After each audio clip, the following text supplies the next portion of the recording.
All right, so we already have 50. We have 50 signups already for the bonus package. The All right, so link. we already have 50. We have 50. I have some feedback. So we have 50 signups for the bonus package.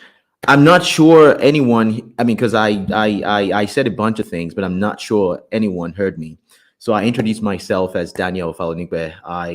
I've been working on this, with Victor and Biology on the background for a pretty long time, and we're so excited to bring you, this wonderful transformative session that you're about to witness. So we have 50 people already claimed the bonus package, and the link is now unpublished, so you will not be able to sign up. We have the 50 early birds already claimed, um, and also you will be receiving emails on how to access the bonus package, and as well as a live training session with me personally. So this training session is just a combination of everything that I've learned as a freelance digital marketer using a platform like Upwork to land some of my biggest clients till date. I never paid attention to it, but when I did, I figured out that for the next 1-2 months, I figured out a bunch of things that really helped me accelerate my growth as a freelancer on the Upwork platform.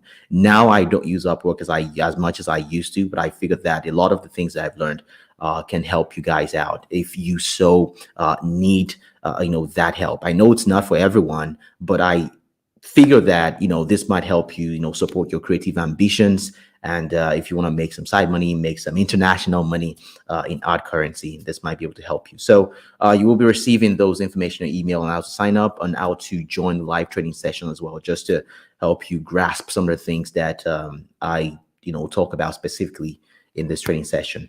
Anyways, I have Bolaji and I have Victor in the house right now. They will be taking center stage and just sharing with you everything that they have to share with you with the Pro 10x, which I believe will be transformative for a lot of people. So I will take myself off the screen right now and leave the show to Bolaji and Victor. Thank you very much.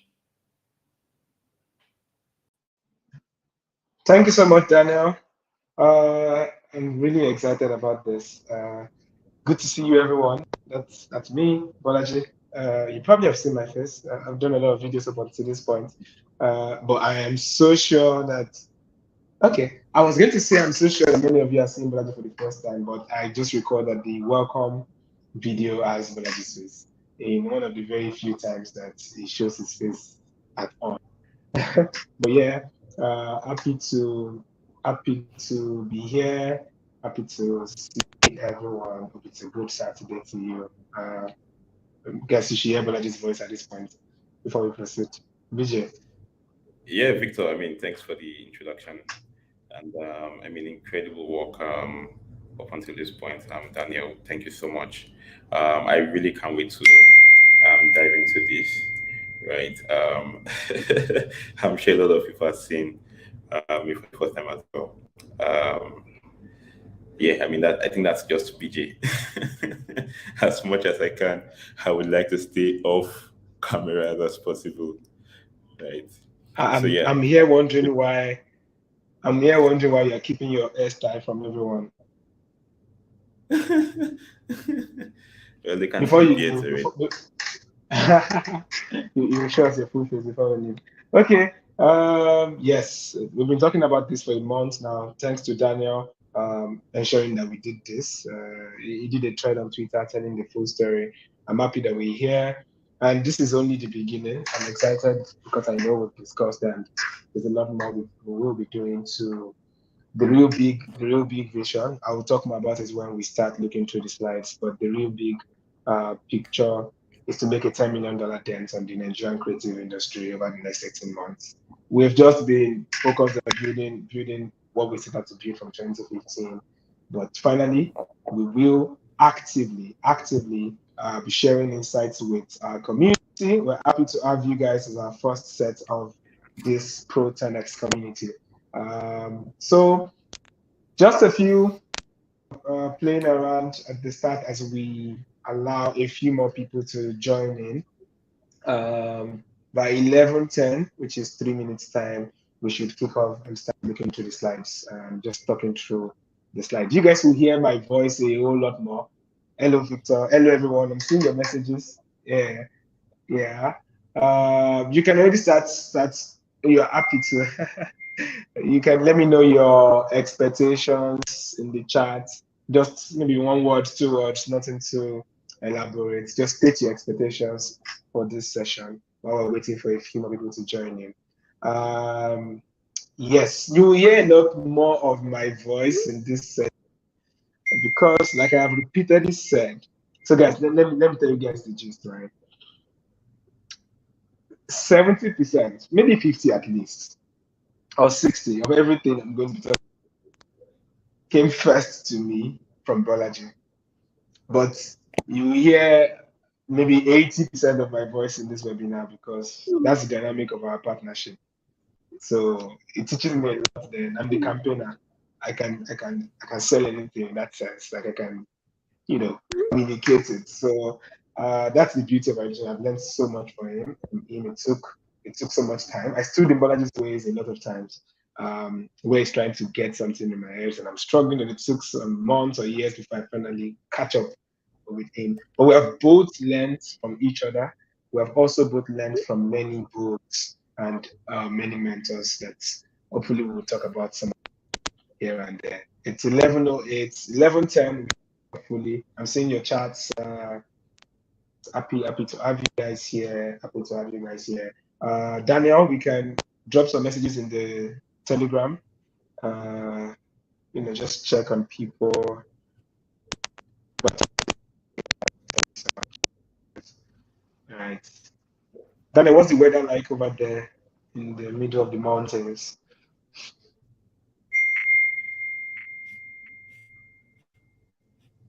I'm trying to drop a message. All right, so the weather's pretty hot here. It's about 100 degrees Fahrenheit, which is about 37 degrees daily. This is like on a daily thing. So there's a heat wave across Europe right now, and this is like the one of the hottest seasons on record ever. So climate change is kind of real, but not to make this political. It's hot. I really think climate change isn't even political anymore. It's just our reality, So just say Absolutely, them said. absolutely, Yeah, yeah. absolutely. Okay, great, great, great. Oops.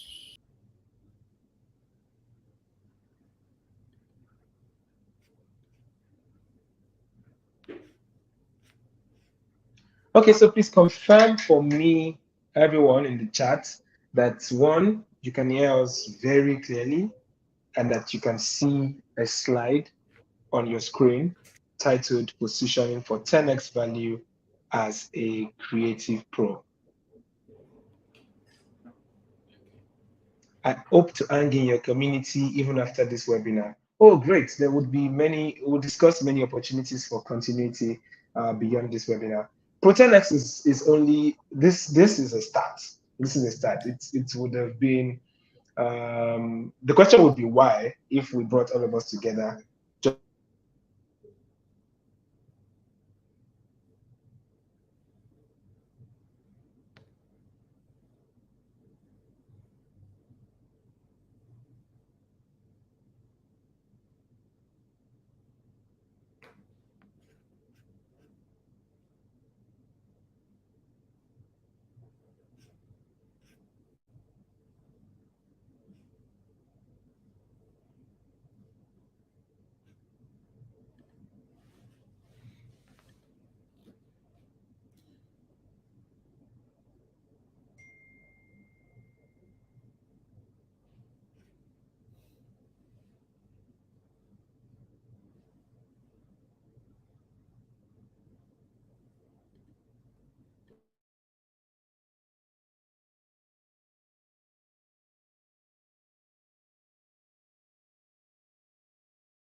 Can you hear me now?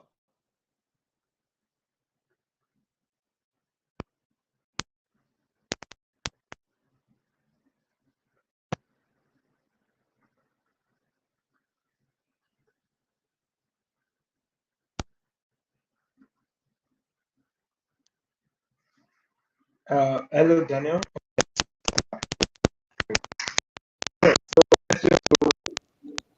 At Yeah, I can hear you. I let's can go hear back. you. Seems like you had a glitch there for a second. Okay, okay, great, great. Yeah, we should be good. Okay, so the conversation is to position for 10x value as a creative pro. Uh, we will be speaking along the lines of core growth principles, charging and negotiation for more, networking and new people, meeting new people, as well as maximizing storytelling to sell. Like I have said, these thoughts are based on things we have captured, both intentionally and unintentionally, in our experience over the past 7 years. We're finally sharing them, and this is the start. Um, you will hear a lot more of my voice, like I've said, because I do a lot of the talking, right?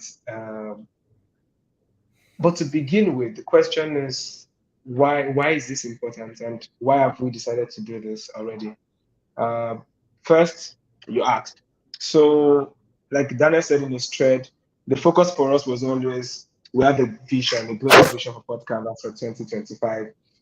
And for like the past 5, 6 years, we did nothing else. It was just that. We were completely heads buried in what we were doing. Um, but eventually, we've come to, and then people, a lot of you will come to us in the DMs and socials. How can I do this? How can I do that? I wish I could do this. I wish I could do that, right? And yes, we'll try our best. Oftentimes, we'll try our best to see, what answer we could give on the side. I've done Calendly links to speak with people for 15 minutes. I've responded to people on Twitter. I've spoken at events. But eventually, we realized that would not be enough. We eventually thought that we would need a structured way to answer your questions. And it's look at everyone here right now, and we can at once share all of this. It's interesting to imagine the impact that this can have. Number 2 points, Daniel didn't see this coming, but number 2 points is Daniel. You didn't see your name in the slides I sent to you, Daniel, did you? I added it after I sent to you. Number 3 is just Daniel. That's it. That's it. I won't say so much on that. Daniel putting this together directly, saying, let's do this. You guys must do this. Okay. So Daniel, we're doing it now. Are you happy? I'm sure you are. Number 3 is we are envisioning a $10 million dent on the Nigerian creative industry over the next 18 months. You know what that means, guys? That people, you guys, collectively will make at least an extra $10 million based on the impact of what you're learning today, before today, because we've been sharing today, as well as the things we will share after, as well as the resources and the different other ways we would give. So that it's a case of if people see um, better, convert better, position better, we direct impact on the economy, have an impact on our life. Look at the impact of Nollywood and the music industry. Quality difference. Thanks to whatever us said or took these industries to the next level, that we now got high quality music and across the continent, there's a on the economy. Definitely go beyond. We need to take that idea, this, to code, the typical picture. The reason our parents never envisioned being in the creative space was how they saw where they add they saw that Excuse, there sorry, was Victor. Can you hold on a little bit? I think the audio is kind of being really bad now. If you could just look at that for a second.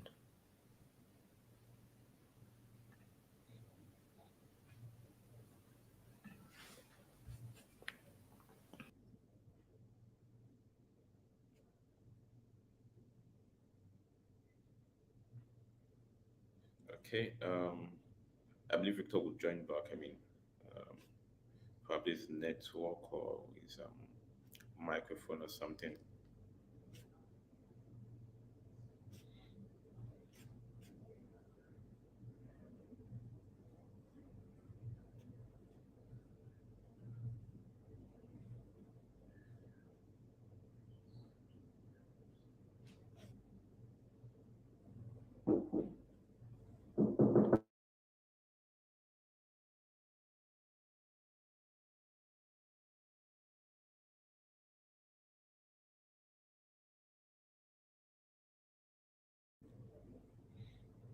Sorry, guys, just 1 minute.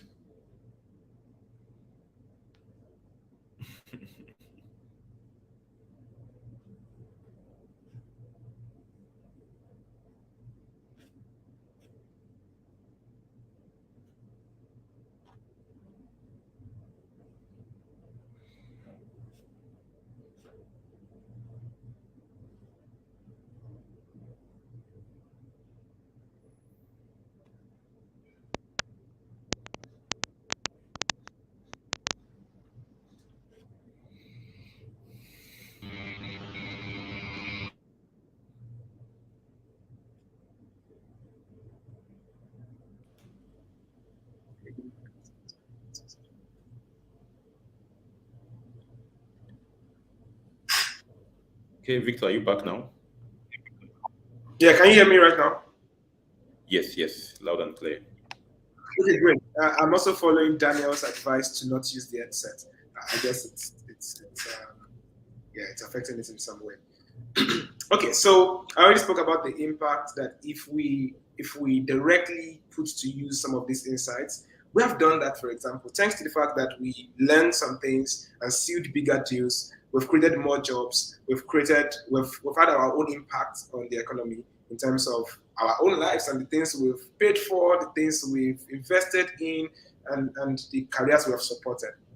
Thanks to the fact that we learned something. So we're imagining that we're able to pass this on and have this impact that we can quantify in a $10 million impact over the next 18 months. I didn't say 2 years, I said 18 months. The first thing to emphasize is that this is possible. This is possible. I've repeatedly shared the very first, the lowest amount I received for a design work. I'm still embarrassed to talk about it. It was from a friend, guys. It wasn't like it was just a guy. But it was payments, to be honest, and it was 500 naira on campus in Futa for a logo design. When I look at today, when we're comfortably, charging tens of thousands of dollars, in the 30, 40,000 range and potentially more, it's difficult for me to put a number to that X in terms of like how much we've jumped. Sometime in 2019, we called a project, we called it Project Puma. And then the goal was, the idea of the Puma logo, or the Puma as an animal, is the leap, is the jump. And we said we were no longer going to charge this range from our clients. We knew we were going to lose clients in that moment, but what we knew was the best thing for us to do. And it paid off. So this is possible. It's possible not just because we're telling you that it is possible. It's possible because we have seen it happen. We've seen it happen. We've seen it directly happen. We've seen 50x happen. We've seen 100x happen, right? So there's no question about the fact that these things are possible.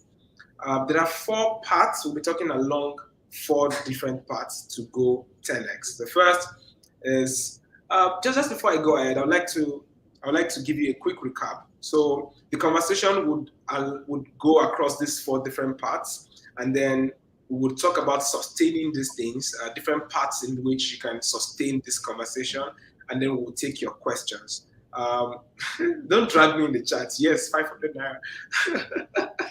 That's less than $1 today. It was like $3 then, though.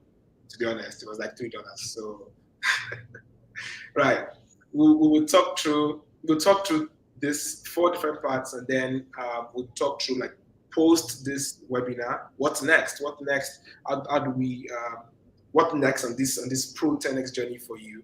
And then we'll take your questions. Perhaps that would probably be the most important part, so that you can answer your questions directly to your own situation, right? So the first thing,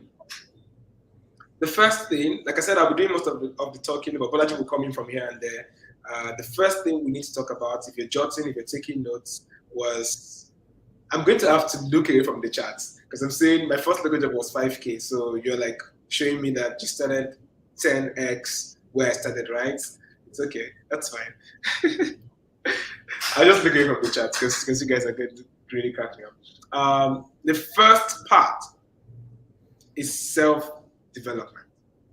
Self-development. People come to me and ask about finding more clients, getting more clients. How do you seal more deals? How do you negotiate for more? The first answer to that question comes from you and not anything else that you think that you would hear about here. And the first step on this emphasis on yourself is to know thyself. There was a time about 3 years or 4 years ago where I sent messages to my closest people on WhatsApp.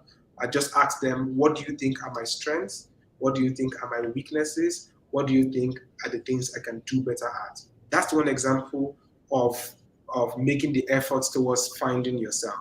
One other way is to always do a playback. If you've just finished an argument or you've just had an experience, you want to take time to just pause and look what just happened over there. If you finished a call or a conversation with a client, or you had a terrible experience on a project, or you thought you didn't charge well for something, it's always important to pause and look back and analyze. So the first thing is to inquire about yourself and to know thyself. The second is to tap into the spiritual. This is huge, guys. This means different things to different people. It means different things to Christians. It means different things to Muslims. It means different things to, even if you're an atheist, right? You wouldn't say spiritual if you're an atheist. You would say infinite intelligence or metaphysical or any of that. But to tap into the best of your creative potential, you need to go beyond the frame, this human frame, this brain of yours and this mind of yours and these memories of yours. You need to tap outside that. So whether it's by praying more or by meditating or by yoga or by just pausing sometimes in the middle of your day or doing exercises that take you away from digital devices, you need to find paths. You need to find paths to reach beyond your physical limitations. You need to set the biggest possible vision for your life. This is something we hear about all the time. Every time someone says, have a vision for your life and write it down, we say, yes, that's a good idea, and then we don't do it. We don't do it. We do not do it, right? We think, I just know I'm going to be great. That's not enough. You need to be very, very specific about what you're trying to achieve. When I did mine, I itemized 6 different things that I am trying to do with my life. When I'm trying to die, if I'm on my deathbed, right? I'm consciously on my deathbed. What would I want to look back and say, okay, you fulfilled these things? And I had to find those specific things. For me, it included grooming global genius. It included inspiring higher humanity. It included loving and elevating family. It included building wealth and funding transformation. It included transforming my hometown, and it included inspiring Nigerian sports. That's one part you guys don't know about me yet, but I have 6 parts for my life, like what I'm trying to achieve. And in each of those things, there are more specifics of, when I say wealth, what is that wealth? For me, that's $500 billion. Not for me personally, but me, myself, and my community of mentees and friends. And I want to play an active role in building and accumulating wealth of at least $500 billion. That's huge, right? And then the specifics along the different lines. You need to do it. You can't run with a picture in your head that you know you are going to be great and that you're working towards. That's not enough. You need to wake up in the morning and see something that you've hung somewhere in your room and remind yourself. My personal purpose is to find my voice and help others find theirs. These things are all hung in my rooms. Everything I've spoken about now, you need to do that. Break it into milestones, specify the different parts in each of them. Think and speak often about them. Think and speak about them. Everybody, if you're living with someone or you're close friends with someone, they should know, right? Except if, well, for some reason you're keeping it away. But you should speak out loud about these things very, very specifically. You need to develop a routine for growth. I have what I call we jump. So every day we jump daily with focus on the consonants. I coined that with the help of Keto David. We means I work out daily. J means I journal daily. M means I meditate daily. And P means I pray daily. These are the things. If I wake up and I'm not looking at my phone, sometimes I do. I'm not saying I perfectly execute these things, but I'm like, on a perfect day, or my goal for an ideal day, and I achieve that maybe 60, 70% of time, before I do anything when I wake up, I try to do some workouts. Or if I know I'm going to the gym by 11 or later in the day, then I could just pause that. Then I try to journal, try to meditate, and I try to pray. Sometimes I might not do all of these things before I start my full day, but I ensure to come back and do them. And I think I do that like 60, 70% of the time. So again, it's not so much about the streak of perfection. If you can get the streak, why not? But have something that you're working towards. Have something that you are trying to do. Have something that this is, and define those things. Businesses define these things. Talk about brand strategy for businesses. You should take yourself seriously enough to know that you deserve some documentation about your own journey, about where you're going, about what it is you're trying to achieve. Develop an accountability system. Bolaji and I have been that for one another. If you set out some of those things, you want to discuss it with someone else, right? You want to have this conversation.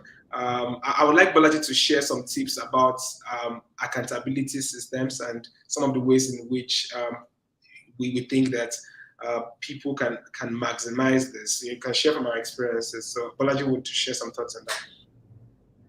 Okay, yeah, thanks, Victor. So talking about accountability, I mean, before we even go there, right? I mean, you've already shared quite a number of the things. They're already in the presentation, actually. So, there's something Victor said about mentioning it to someone, right?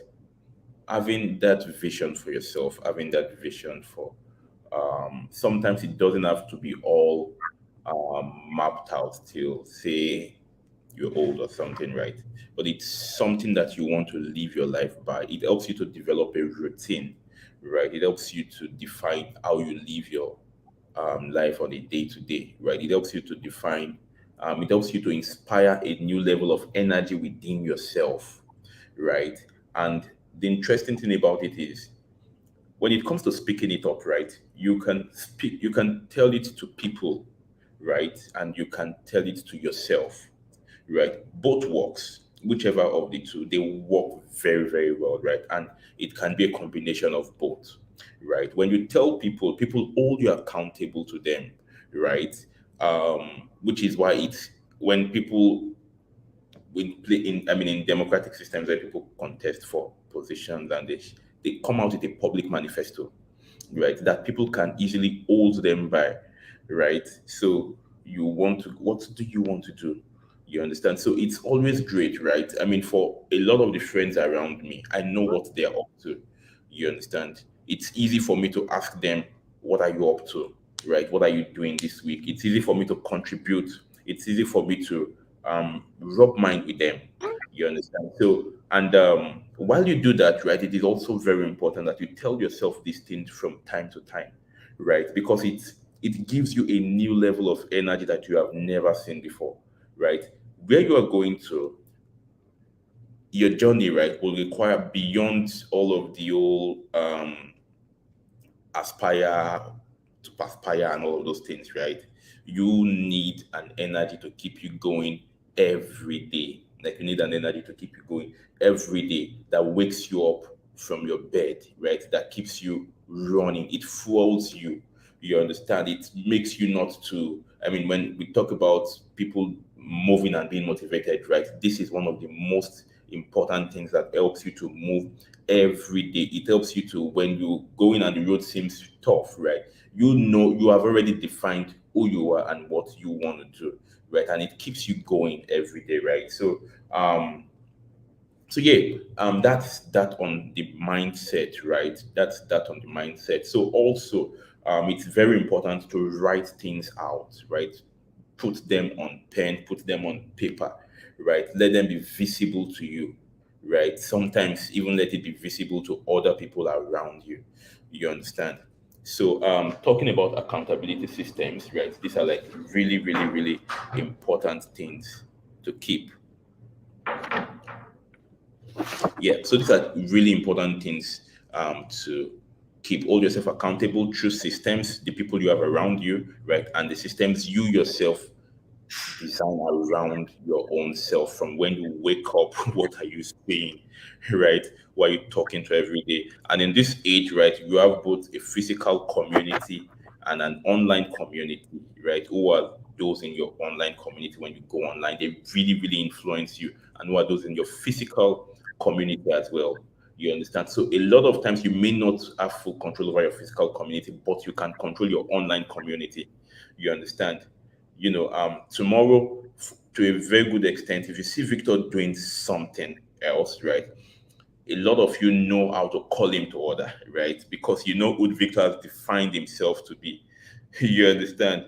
Because he is very active and very vocal, right? So these are all systems that you can put in place to give yourself a structure. You understand? To hold yourself accountable. So yeah, Victor, you can go on from there. Thanks a lot. Yeah, nice. I didn't quite think about the very last parts you ended with, because when we talk about accountability, we think very much about other people. But one of the importance that values the brand strategy delivers for businesses is that look at Netflix problem at the moment.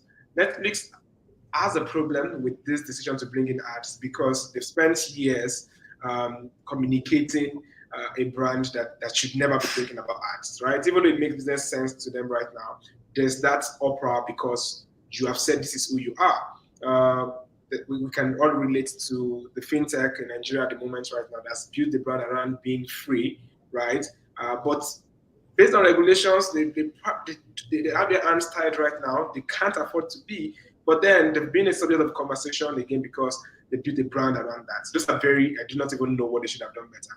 Those are extremely difficult conversations. But the point is, think about it from your, now bring it back home and see what this means for accountability, which is if you put it out there that these are the things you stand for, then it's easier for you to, there's a moral obligation, there's a communal obligation from other people for you to fulfill what you say and who you say you are. Yes. From So let me add one more thing to that, right?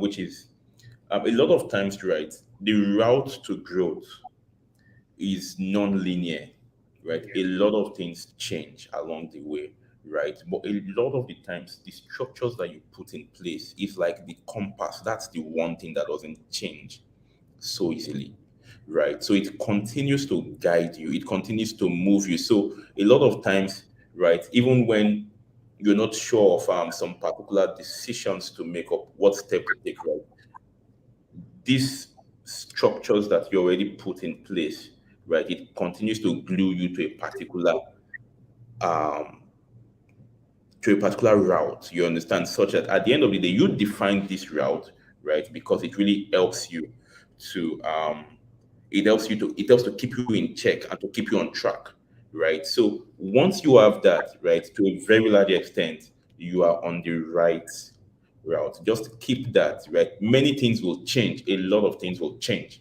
You understand? So yeah, just wanted to add that. Thank you. nice. Thanks for that. So part of accountability includes partners. So Bolaji and I have repeatedly said we became partners because I was at the beginning. We have both influenced each other so much right now that those weaknesses have really almost faded off, and we are kind of like strong on almost on all sides in that sense. But at the beginning, there was the very, very clear. I was stronger in terms of like the ideas guy and the vision, the aesthetic guy, and I had the design skill. I was zero on structure. Bolaji was 100% on structure, like zero on everything else in that sense. As at then, we found a very beautiful marriage of those strengths and then started to influence each other, started to read the same things, started to observe one another. I would be the one to say, nice one for this structure, but can you calm down on this so that we don't have a hostile work environment? But if it wasn't there at all, then we would have the direct opposite, a completely like loose and unstructured environment, and that would have taken us nowhere. It would have been pure vibes. So again, part of accountability is understanding complementary. That's the word. Like, who are the people you can work with that would fit in, to help you achieve your goals, and which is, if it's partnership, then it means that there's some strength that you bring to them at the same time. Invest in your growth. Very important to emphasize that yes, you want a lot of things for free, but one of the ways to keep yourself accountable is to actually pay for some things, pay for some books, pay for some books. I will still speak about funding what matters, but you need to invest. And invest is, yes, money. Invest, of course. Invest your time. Invest as much as possible. Make sacrifices. Build a reputation with yourself. This is you might not have heard about this before, but you know how if I talk to Bolaji and I say I will do this today and I did not do it, and that's my behavior, then he doesn't trust me, right? When we think about reputation, we only think about other people. But there is you watching you, right? There is, like, when you say, I'm going to do this today, yourself remembers that yesterday when you said it, you also didn't do it. So the will. So, we're multi-parts as humans, right? There's your mind, there's your soul, there's many things that make, that's why you can soliloquize. That's why you can talk to yourself. That's why you judge yourself. That's why you also gas yourself up. There is conversations going on within you. You won't be perfect. You need to be compassionate with yourself at the same time. So I'm not to say every time you fail to do something, you should feel bad about it. But you should be conscious of what is called self-reputation. So even when you say you're going to do something in silence, you've said it just to yourself, you need to increase how much of those things you eventually go ahead to do. Build enthusiasm. When we speak, we're talking right now so far on self-development and steroid, which is the first part out of 4. Right? We're going next to pricing and negotiation, and you would see the role of building enthusiasm. Extremely important. Building enthusiasm. The secret of where to begin from is to commit fully to things. Is to not be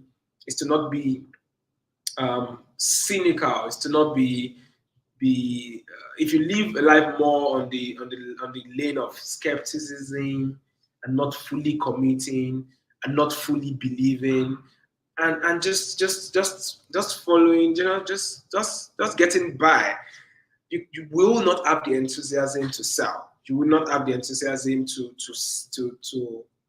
sell the future. What you're trying to do is selling the future. You're trying to sell change. You're trying to make a case for change. And you would need enthusiasm that comes from within. Many practices can help you. Many of the practices I've already mentioned can help you, and a lot of intentional efforts can also help you. It's important to. I spoke about investing, so funding what matters. There are things you can get for free, but then you go ahead and say, no, I want to pay for this. Because then again, back to what you're doing with yourself, you are able to hack deeper parts of yourself because you've made a commitment to something, and it's easier for you to stand by it or to go for it. Now, that's on self-development on steroids. So before I go to the next section, which is on confident pricing and negotiation, I would like to know through the chat if I covered the chat because there's so much going on there. I have to just cover my phone. So I just opened it a bit now. If you got the points in this first section, if you were able to take some notes, can you communicate that to the chat before we proceed?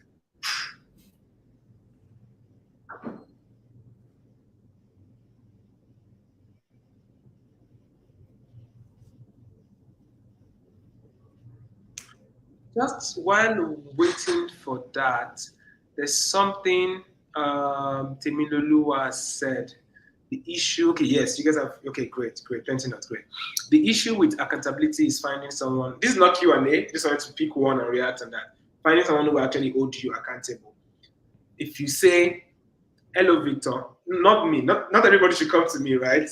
We'll discuss how you can if that's what you want. But if you pick your friend or anybody in your circle and you say, hello, Joe, I will every week give you a report of what I am reading, or what I am doing, like specify something. Maybe you have a plan to take this course over this period, or I have a plan to read this, or to do this, or to do a project per week. I will give you a report every Friday. I just wanted to mention. They may not even reply to your message, right? Or they say, like, don't ask, when you say they're busy, they have a lot on their mind. You're not asking them for anything. So don't say, I would like you to check on me. No. Tell them, I will give a report to you every week. You set an alarm, right? And then remember to do so. The moment you do it the first time, the second week, the third week, even if they don't respond when you send it, they will start responding. Because when people come to me, or when you talk to people and you say, I want to be your mentee, or I like to mentor, there's so much. The first reaction is, we're not really sure how seriously you're taking what you're talking about, right? So if you were to message me and ask for something like this, or say, talk about mentorship, even if I didn't reply your message, you start acting. You don't need the other person to confirm or agree to mentor you before you get mentored by them. Give them 4 consecutive, consistent reports about what you're doing, and they will take you seriously. So people have a lot on their mind. People have time. Yeah, it's just a case of how seriously do they think that you want their attention. Everybody has time. Everybody does. Yeah. So confident pricing and negotiation. You all are probably like more excited at this point, right? But that first part, everything sits on that first part. Everything, right? Then let me keep screaming. Time is going. Confident pricing and negotiation. The first adjective there is confident. You see how it ties back to self-development, right? Transfer enthusiasm. So when we spoke about build enthusiasm, this is where I was coming to. Guys, as you will find in the ebook that I've been talking about, that people are pre-ordering for already, out by August 4, this is one of the things I emphasized. When I sit here and I'm trying to sell to Bolaji over there, I know what I'm trying to sell. I believe what I'm trying to sell is good for Bolaji. I am convinced that he is. Because at the beginning of my conversation with Bolaji is probably at 0% or 20%. If I'm the one that reached out to him, it's probably at 0. If he reached out to me, it's probably at 30 or 40. He's not sure. It's like he's making inquiries. My job is to transfer how I feel about what I'm selling. Think about me as a bucket. Think about the person I'm selling to as another bucket. My job, guys, is to pour water from this bucket into the other bucket. But I can't transfer it if I don't have it. If I'm not confident about the value of what I'm selling, I can't transfer it. If I'm not excited about what I'm selling, I can't transfer it. If I'm not pumped up about what I'm selling, how do I get the client to be pumped up about what I'm selling? If I'm not certain about what I'm selling, well, the client will always be in that state of, well, we're trying to make a decision. Transfer enthusiasm. You can't, you don't sit down with your different personality types will give you different advantages on this, but everybody can grow. Everybody can grow. It's about knowing that it's important. It's about realizing that it's important. And enthusiasm is not only in the form of me talking right now. Enthusiasm comes to life even when you speak or when you write, right? In your work rate, right? In your attitude, in your countenance, enthusiasm shows. But guys, I always like to say this. You see all these tips where people say, you know what, keep your chin up, shake hands firmly. You know those things people talk about, like tips to transfer or to show confidence. I don't really talk about them, and I don't think, you know what I really think you should care about? If you're confident within you, your body language adjusts. You don't need to learn all those things. You will read about, shake family, do all of this. Well, you really don't need to read about those things. Work on the core of your confidence, and your body language will adjust. Work on the core of your enthusiasm, and every other thing you adjust. You don't need to learn about gestures. You don't need, your body will show its own version of what the confident version of you looks like. That's the first point on confident selling and negotiation. Seek more knowledge. Yeah, BJ, you want to add something? to add to that, Victor, very briefly, Yeah, right? So, have you ever discovered something, right, and that a lot of people do not know about? You have discovered something and you feel like, I think people should know about this. It's really going to solve their problem, right? When it comes to when it comes to transferring enthusiasm, right, it comes from within, right? A lot of times, to be very honest with you, you can't easily fake it, right? Which means for you, whatever it is you're selling, right? You yourself need to be convinced about how this thing solves people's problems, right? It brings a renewed level of energy, like you're trying to explain, like, like it, even when the person feels like, I don't think I get it, right? You're like, do you really know what you're saying? Like, you want to push it to that person, like, see, let me explain this to you. I think you actually are missing something right now, right? So there's a level of enthusiasm that it brings to you, right? So understand and know what service you are selling, right? Understand and know it well, right? Learn how to explain it to people so much that even a kid understands um, what you're selling, right? When you understand those two things, honestly, when you tell somebody, when you're trying to sell to someone, right? No matter the amount you have put, as long as you yourself understand that what I'm about to give to you, it's going to fetch you so much more value than the amount you are going to pay, right? What does it do? It puts you in a very confident state. It allows you to share freely, openly, and with so much excitement, right? That the next person wants to do what? He really just wants to buy it all. Do you get, like, he really just wants to get it all, right? So, I mean, just needed to add that. yeah, no, Yeah. that's very important because that ties in very much into Yeah. the next thing I'm talking about, which is seek more knowledge. Enthusiasm would be fed by several things. If you know something, so guys, you're here to learn about, you want to go 10x and you're waiting to hear about tips. Yes, there are tips. But one of the most important things you do when you get back to your work is learn more, is read more, is take more courses. It's like that thing you're trying to sell to take to 10x is to make yourself better at it. The better you get, the more confidently you sell. Seek more knowledge, and you're seeking more knowledge. Not just about the skill. We'll get there, but it's not just about the skill. It's also about the business environment, the context. The last video I posted on Twitter and Instagram was speaking about the context. See the bigger picture.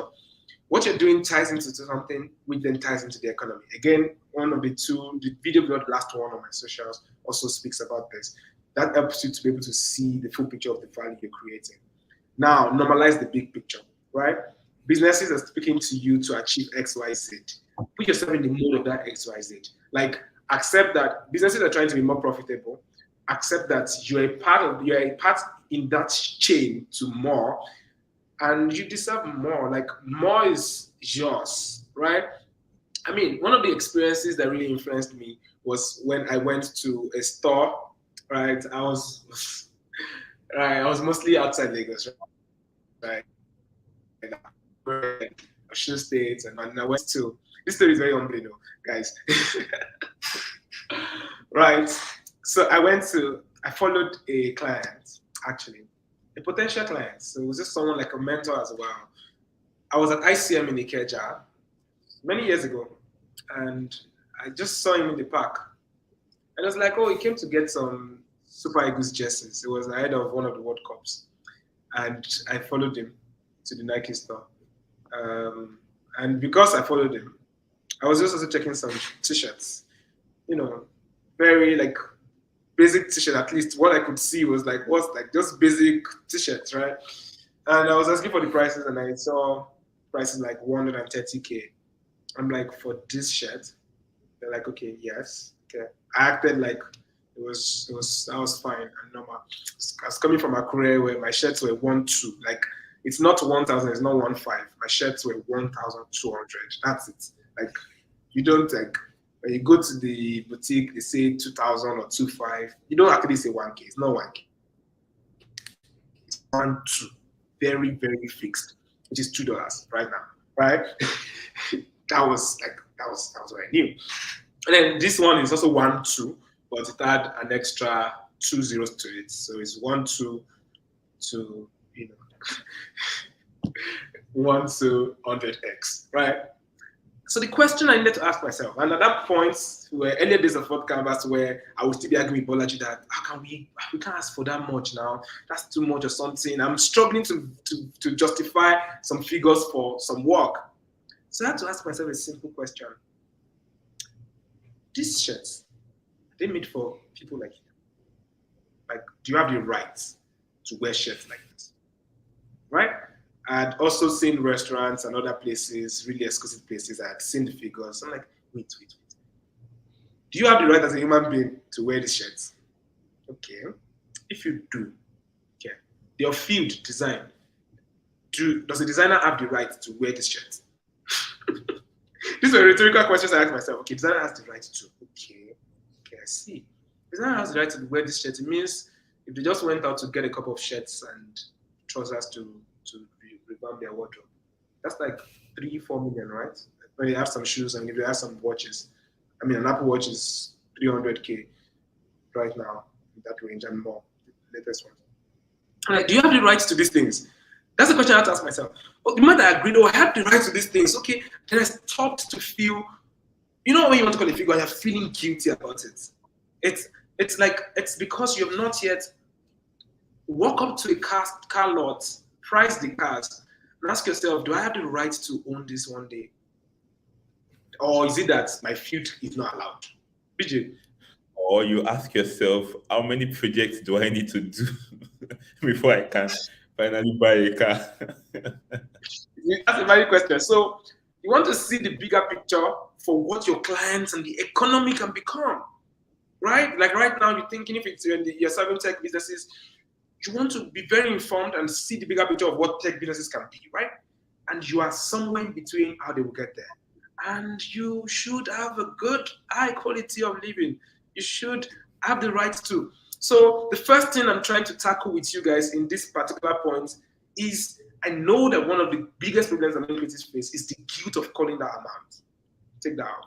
Normalize the bigger picture. Sell the bigger picture.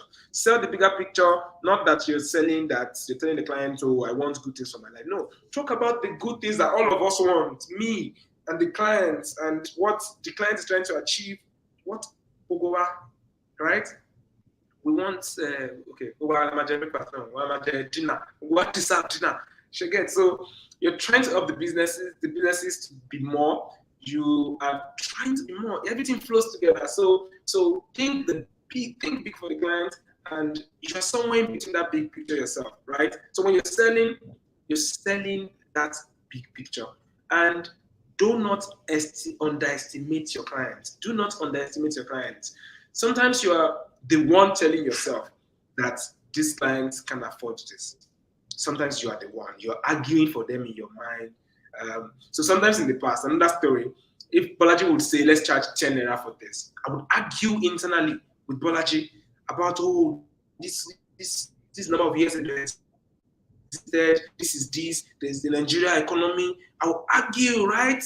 They just started a few months ago. Look at the number of employees and all of that. Let's charge 7. I think 7 is more appropriate for this.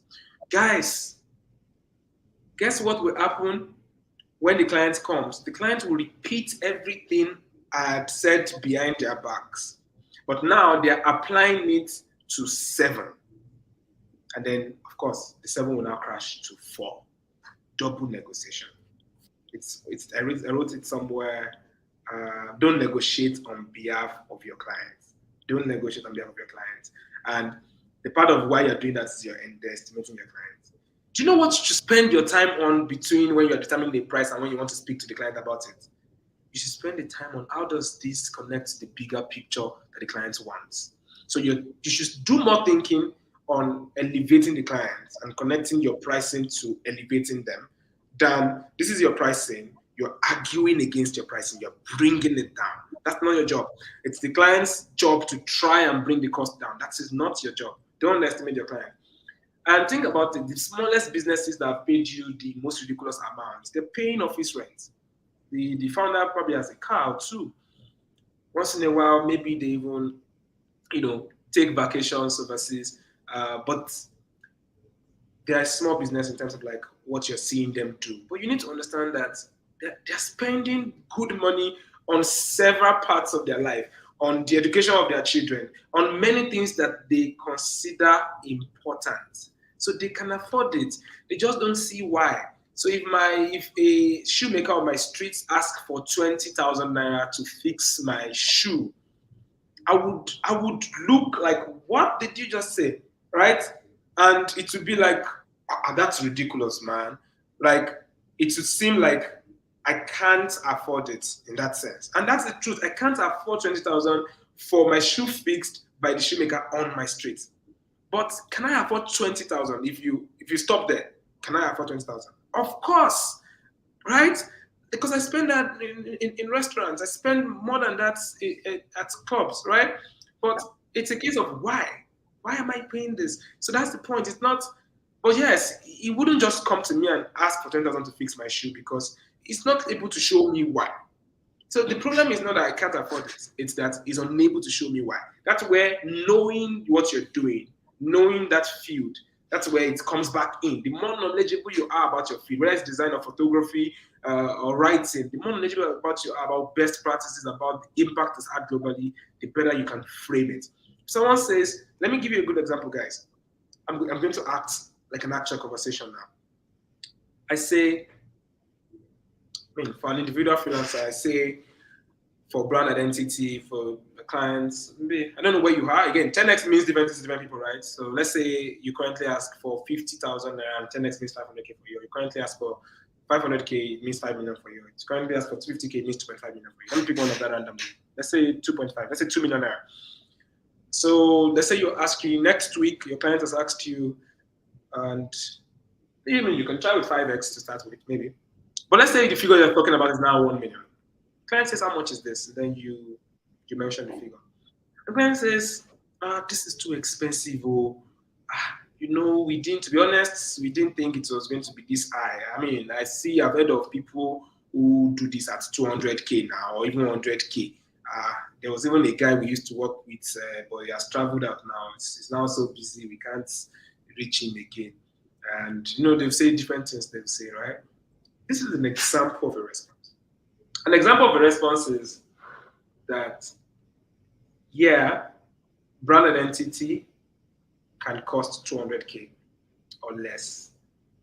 I didn't just charge you 1 million naira for brand identity. I charged you for brand identity that will feed into the transformation of your business over the next 3 years and 5x your overall revenue.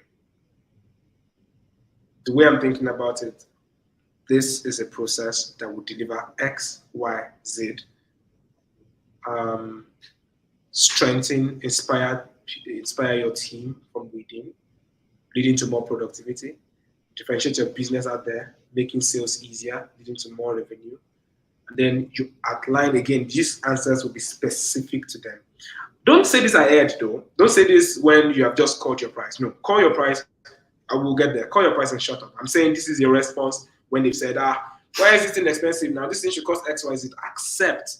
Because yes, brand identity can also cost 10,000 naira. So you must first accept, right? That yes, it can.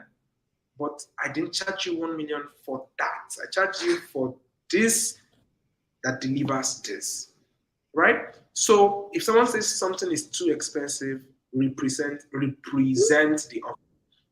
Recently, a client was like, oh, this figure, when they compare it to their annual budget, that it is too high a percentage. My response was, actually, you shouldn't be comparing it to your annual budget.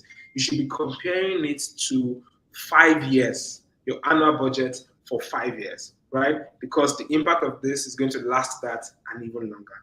Too expensive represent the offer. Charge on value and the desire, not cost. You hear some photographers talk about the cost of their gear, the cost of this, cost of that. Well, there's all of that, but you should be charging way higher than your cost. So the rule of the cost is not so high in the first place in that sense. Speak more about the impact, the value of what you're trying to create. Don't negotiate with your clients. I already spoke about this. Avoid the trap of desperation. If you are home with your parents right now and you get food and shelter sorted, don't be in a hurry to leave, right? Figure out, focus on your development, get the new set of clients, ask for more. Don't blow away your cover, because where you don't want to be is desperate. Do not take any project or go into any negotiation because you're desperate to feed. Do not ever do that. But I know it's easier said than done. We're all in different situations. But I'm saying if there are any alternative incomes you can find, it's fine. Find a ways. If you can really just go a little hungry, if possible, for a period, or find alternatives. You must never negotiate or agree to deals based on desperation. Make friends with money. You should be able to call 10 million naira, 20 million naira the same way you would call 200 naira, because it's just numbers. Don't stutter when you're about to call it, and practice this by calling it with your friends. But Daniel and I would create fake scenarios in those years and just talk about random stuff and just negotiate with each other and call. Do you want me to send the 5 billion? So I can't remember. Send me 5 billion naira. Just send me. Just we just do like. Yes, act these things. Look yourself in the mirror and just talk about it, because money is just numbers, right? Name your price and keep short. We already spoke about this. Believe you deserve what you ask for. Do not ask for. So that's why I can't tell you how much you charge. Work on knowing what you do. Work on yourself. But whatever figure you're calling, you must believe you deserve it, right? Don't call a figure because you should call a figure. I'm asking you to work on your ability to believe and understand why you deserve that figure, why the work you're doing deserves that figure. Disrupt comfort, create tension.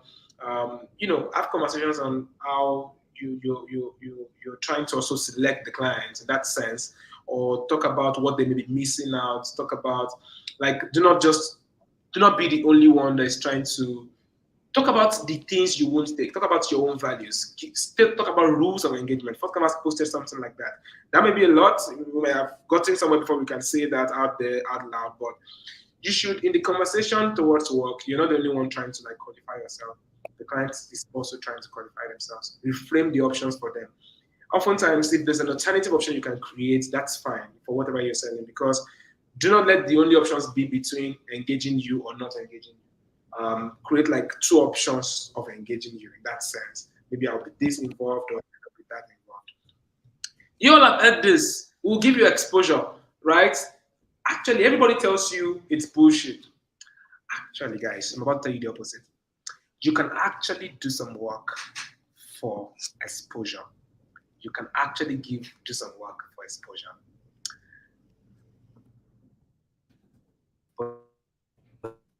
As exposure, that is the person you should not work for exposure. I'm going to move on from this part. One final recap. You can do some work at an early stage of your career. You can do some work for exposure, but it should be on projects where you are seeing it. You're seeing the potential of this person. You've seen their dispensation, their behavior. You've seen the kind of person they are. You've seen their platform, and you can choose. But the moment someone opens their mouth to offer you exposure, they are less likely to be able to give you that exposure. Those are exactly the kind of people you should not work for exposure, because you need people who respect your work. So you're the one who will understand that, okay, I know what I can get from this work if I take a lower fee or if I do it pro bono. Red flag, if someone offers you exposure, that's exactly who would not give you that exposure. That's on point. That's on part two. We're spending way longer than we plan to spend, but I don't know. This is just so much to unpack. Can I add something to that part? Yes, please. Right. So a lot of times, one of the things I tell people, right, is that when you want to, this applies even to internships and opportunities like that, right, where you're working at a lower fee of almost free, right? One of the things that I say is that whenever you're doing that, right, what you're doing basically is, if you feel like I could have been paid, say, some 500K, right, and then you agree to take a very small amount, as much as 100 or as low as 100K, right? what are you doing? What you're doing basically is you're investing the 400,000 in yourself, right? You're investing 400,000 in yourself. So anytime you're going to be doing anything of sort, right, you need to ensure that you're doing it at a place and at a time when the value you will be getting far outweighs or supersedes the amount you are leaving on the table. Do you understand? And that is the way you should see it. So anytime you are ever going to be taking any opportunity, right, that comes with a much lesser pay, right, take it as an investment in yourself. I'm doing this because I want to learn this, and this, right? And a lot of times for people who intend to pay you, like Victor has said, they intend to pay you with exposure. To be very honest with you, right? They most likely don't have it. If they have it, they don't have to mention it, right? And sometimes if they still go ahead to mention it, you yourself already know right there that this person has the connect, right? And when someone is emphasizing on exposure so much, it means, I mean, a large percentage of the time, right? Um, the people in their circle are also people who want to pay you with exposure as well. So who are you exposed to? Who do they expose you to? Right. So to a large extent, they expose you to the same kind of people, right? Which might mean that you probably should look for a different you change your network of clients, right? You change your clientele and all of that, you understand. But a lot of times, right, you need to always note that whenever you are taking a pay cut, whenever you're taking anything like that, right, know it so well that I am investing in myself. So does this pay cut, does it give me a much outsized result? If not, move on to something else, right? It's very important that you reward yourself. It's very important that every investment you take in yourself yields results, right? So always assess and analyze that before you make such decisions. Yes. Yeah, Victor. Yeah. Thank you so much. There's a comment about your work matching with the figures. Yes, that's exactly why I was speaking about the development, the self-development, and that's why sometimes really when we say 10x, 10x might not mean on your very next client ask for 10x, but that's what you're working towards. So, but you need to spend some more time on your personal development, and everything BJ has said is extremely important. You need to be able to make careful selections on when to get less or when to sacrifice or when to invest. But that's your analysis. Guys, we're taking way longer than we thought we would be taking. But we're sharing insights from like 7 years, right? So it's just so much. So we'll try to speed it up, but please just try, hang on, take notes. Just we're not taking your time for granted. We hope that you're making the most of it. Networking for growth and opportunities. To be honest, this is one of my most enjoyed parts of this because a lot of what you're doing, a lot of what you want, you're going to get it from people. Either you're getting it directly from people giving you, or you're getting it from learning from people, like you're learning right now, or you're getting it from someone advising you, or from following someone somewhere, or someone retweeting or sharing you, or someone inviting you to attend an event. Everything you want, you're going to get it from other people. What do you want? I was advising someone, if you join the social media network right now, 0 followers, zero this. What do you wish? You wish you could have engagement. You wish you could have likes. You wish you could have this. You could have that. If you walk into an event, networking, what are you looking for? You're looking at somebody who say hello, or somebody who would ask you questions, or somebody who would pay attention to you, or somebody who would compliment you, or somebody who would notice you, right? If you, yeah, there's a long list of things you want, right? Do you know where you start from? You start by giving it. You want engagement, you start by giving it. You're wishing one day you will do a tweet and people will retweet it and comment on it and quote retweet it and see the sense in what you are saying. Why is everybody not seeing what you're saying? Well, how much sense are you seeing in other people's posts? Maybe you see other people's posts, you're like, nice, makes sense, but you just scroll on.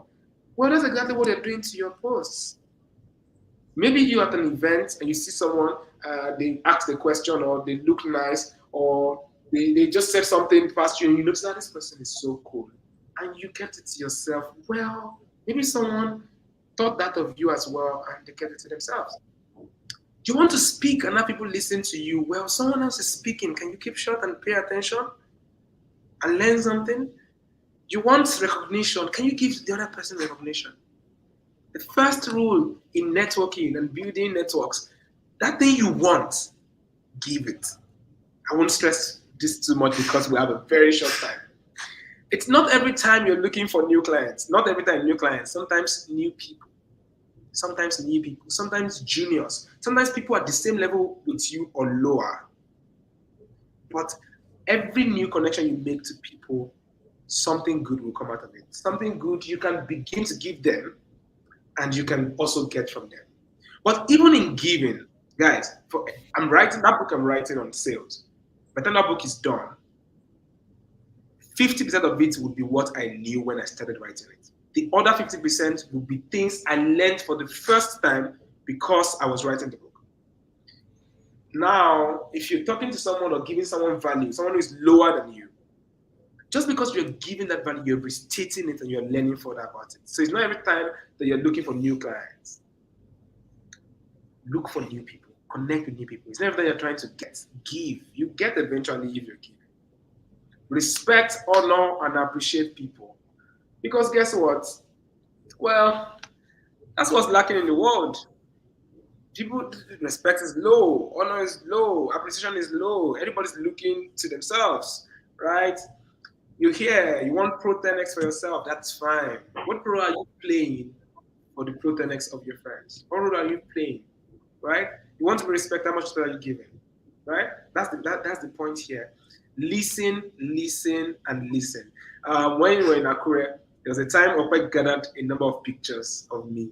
So every time I'm at an event, you find a picture of me doing like this, something like this, or like this. There was like series of several pictures because that's I'm big on that. I don't think I'm even great enough as I would have loved, but listen. There's a lot to learn when you listen to people, and also listening is an act of respect. It's an act of honor, and what you give, you get it back. If you're speaking to someone physically, don't be on your phone. If your boss is speaking or your colleague is speaking at work and you're physically together, drop your phones. You can look up and say, no, I'm hearing you. Well, are you trying to connect with people? Are you trying to build strong relationships? Don't you want to speak one day and have everybody's attention? Isn't that part of what you listening is an art of communication?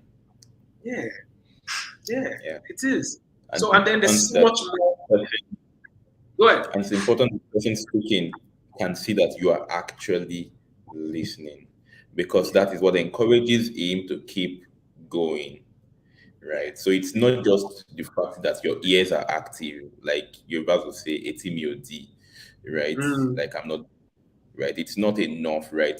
The gestures that I give, right? My attitude and all tells you I'm listening to you.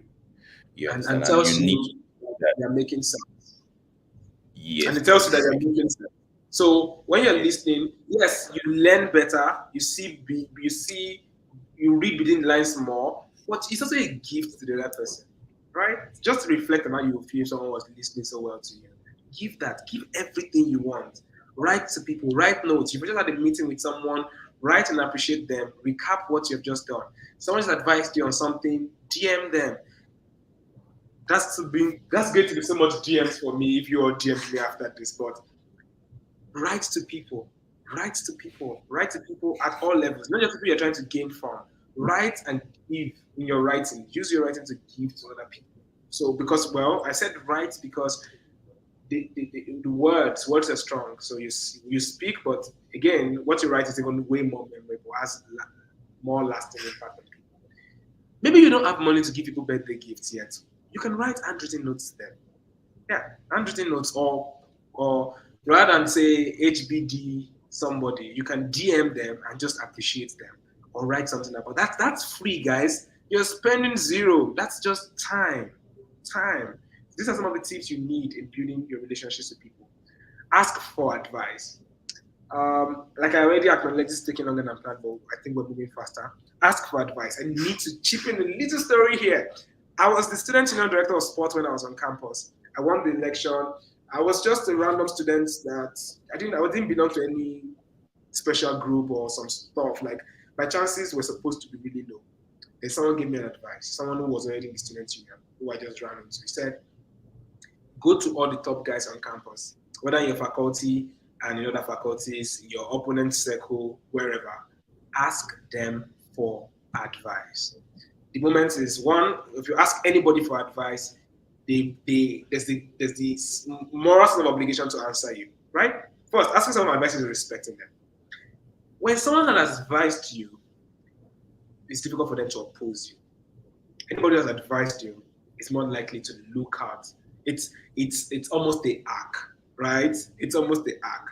And it's a healthy one because when you respect them, you ask them for their advice. Why they're not supporting you is they're looking out for your best. They want their best at giving you to come out well. So I got advice from top guns in the faculties of my opponents and other faculties. I won the election. I wasn't supposed to win. It didn't look. It was at the beginning. I was like Peter Obi in that sense. But I won, and this was one of the things I did. But of course, I didn't just go ask for advice as a tactic. I really did listen to their advice. That's why, again, guys, these are not things you're supposed to act.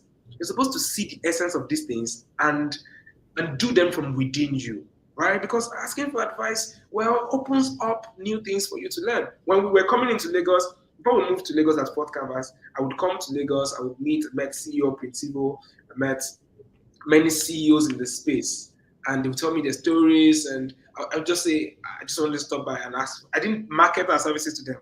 I was just asking for their advice. And I built many bridges through that. You don't have to travel to Lagos, or if you're in Lagos, travel to the island or go somewhere to have these meetings. It's DM.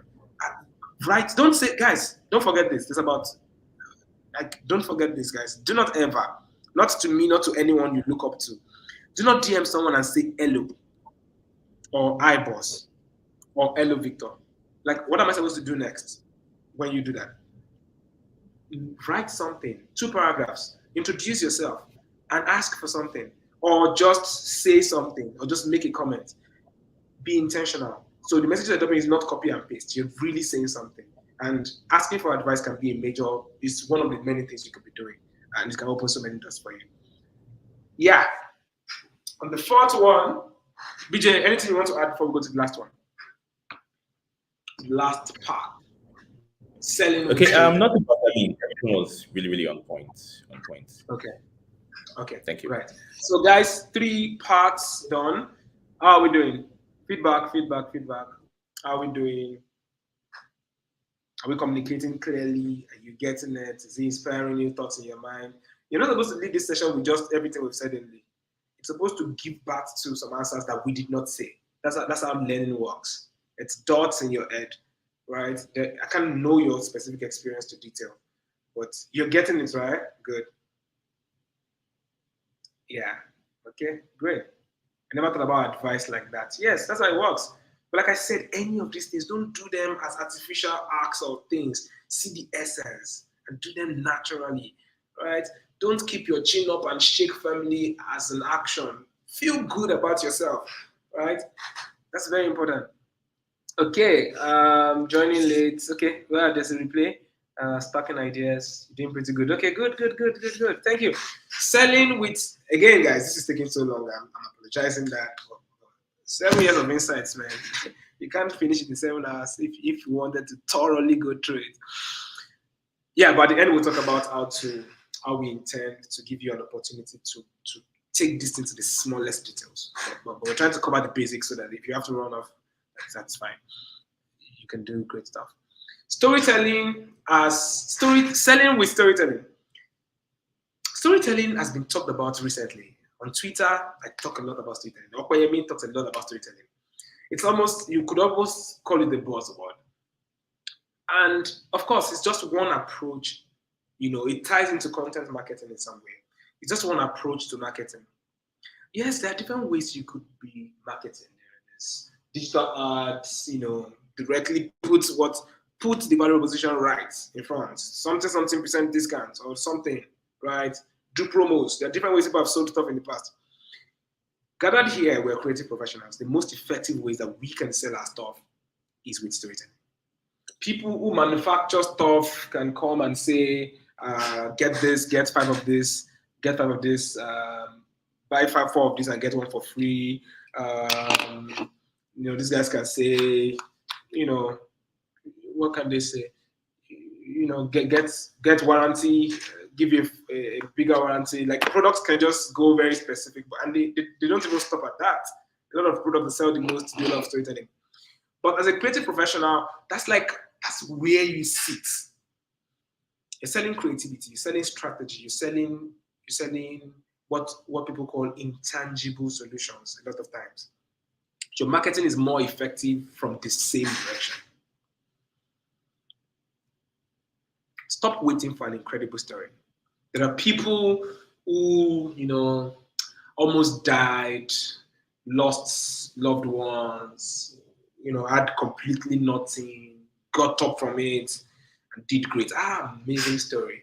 There are people who left their job in the bank and had to go sleep in the slum, and one day found the digital skills, and then today, right? There are people, you hear some of these stories and you're like, wow, what a story. And you never think about yourself and think to yourself that you have a story to tell, because you're waiting, you're thinking that it has to be one story of something died, or I was homeless. That's just one type of story. I would say that every story is better than a fact sheet. If I told you that this morning, wait, guys, think about this way. Think about your day today. Think about yesterday. Almost none of our days go normally. They go well, but almost every time there's something that we didn't expect. Something goes a little wrong. It might not be a major wrong, right? But something goes a little wrong. Or we find something we didn't find before, or we met someone new. There is something worth telling about every single day of our lives, let alone every single project, let alone every book we are reading. There's something. But let's even say it is so straightforward. Which do you prefer? I tell you that this morning, got up, got in the car, drove out, came to, went to restaurants and met someone. I had a beautiful conversation. I learned quite a couple of things, and I'm feeling refreshed. It's really good now. What I'm working on, I'm working towards this and that. Can you compare what I just said now? That's the most bland story ever. But compare it to location from X to Y, place, restaurant, plan, work. Those are facts, right? Everything I've said, you can reduce it into like 4 or 5 straightforward facts. But facts are boring. Facts are boring. People are not going out there trying to think like engineers, looking for formulas to combine and just, people are there watching BB Ninja. Like, why are they watching BB Ninja? Why are they seated in front of a TV just like, you see every moment in BB Ninja that something dramatic happens? No, those are just highlights. A lot of times watching BB Ninja, we start today, you're just seeing someone get up, go to brush his teeth, come to the kitchen, cook something, someone dance to a song, this song, like things that if you look around you, you will see in your own house or see in your neighbor's house. But it is still lovely. People watch these things because our lives are kind of boring. I'm sorry. And facts are boring.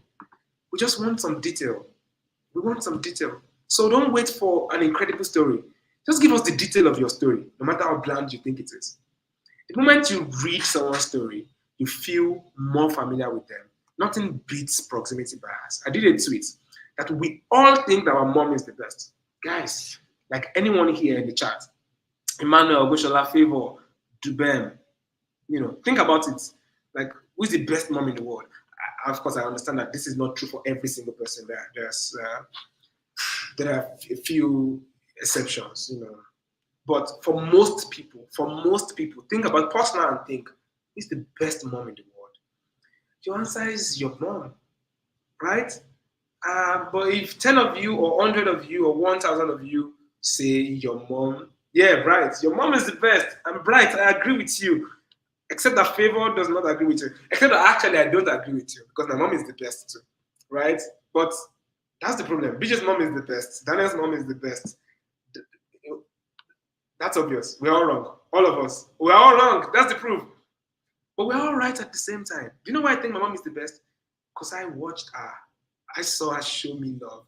I knew her story. She told me of when she went to school. She told me of when she gave her life to Christ. She told me of when she disagreed with her parents to marry the man she loves. She told me of when she got the first job. She told me of this, she told me of that. And she did things. I watched her. She took care of me. That's proximity. I'm seeing the amazingness of this mom, and she's the best. If people are going to think that you are the best in your craft, it's not so much when you finally achieve that and people think you are the best, it wouldn't really be because factually you have become the best. It's because they felt so close to you that they think that you are the best. And you are not a fraud. What matters is that you are good. Best is relative. That's theirs. You can't feel like a fraud. Be good. That's what matters. But storytelling, just giving details about your journey, can help you, attract and sell more. And share your story, and share what you know. This is where content marketing comes in. Share what you know. Just share what you're learning. It might not be what you know. You don't have to be an expert. Like, you've just finished this class now. What did you just learn? You've just finished a book. What did you just learn? You had a project last time. That project didn't go well. The client didn't pay you. They ghosted you at the end. Tell that story. It's a story. It's a valid story because you learned something from it, right? Now, there's a simple structure here. I won't have time to go through it. You can rewatch. But if you immediately, right after this call, right now, want to tell a story or do a tweet thread or something, this is a simple formula. This is not a formula that you're supposed to follow, but just give you a structure. Summarize your beginning, the beginning of the journey. Then tell us about the challenge or the confusion you had earlier on. Tell us how you got help. Tell us some victory that you made. Tell us what today looks like for you. Tell us what offer you're making, if you have an offer you're making, right? Like, over the next 2 months or over the next 2 days, you're looking for this. What are you looking for? What are you looking to do? What are you offering people who may need you? Tell us your big dream, the big dream. Then, this is your big picture, and invite us to partner with you. Invite collaborators, invite clients to work with you. That's a simple framework. You can screenshot this right now. This is a simple framework. If you like, where do I start from? Now, your story, there's nothing like your story, actually. I stated about this. When you say your story, we mean a series of stories, a series of your stories. So you can apply this formula to your general career, right? But you can also apply it to specific projects. You can do this formula for the last 1 week. Where did you start from last 1 week? What challenge did you have? Where did you get it from? So you can't run out of stories, right? Share what you know. Don't think you have to be an expert before you start sharing what you know, right? Share what you know. Say no to perfection. Your articles don't have to be perfect. I read, guys, when you check my name right now, I'm intentionally not deleting them. When you check my name right now, you find my articles on Uber, my articles on F1, my articles on, I think, one other brand. I'm not so proud of those articles right now because I gave those feedback with very little or no context. I was just eager to share what I knew. When I look at those tweets now, those articles, I'm like, what are you saying? When you what did you even know? But those things helped me to get here. Where I know more and I'm sharing more. 5 years time, I might look at some things I'm sharing with you today. I'm like, okay, not bad, but to understand this part. Do you understand? That's how it is. But I'm sharing, right? I know more than I know 3 years ago, but I shared 3 years ago, right? If you find my YouTube, if you find old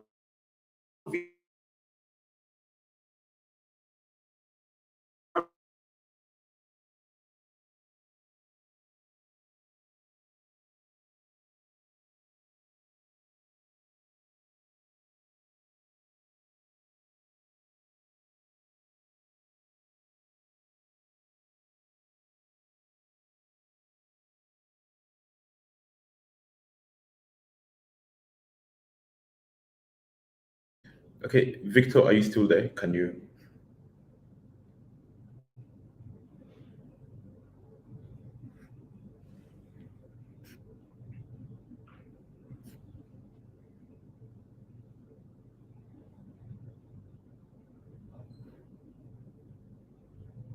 So just on a bit, guys, just a minute.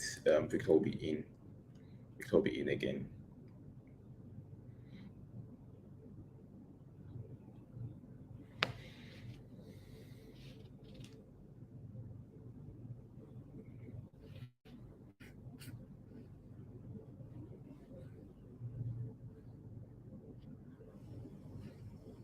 Oh no, it's not your network. It's not your network. I think it's Victor's network. Yeah. These are some of the things that you keep battling with in Nigeria.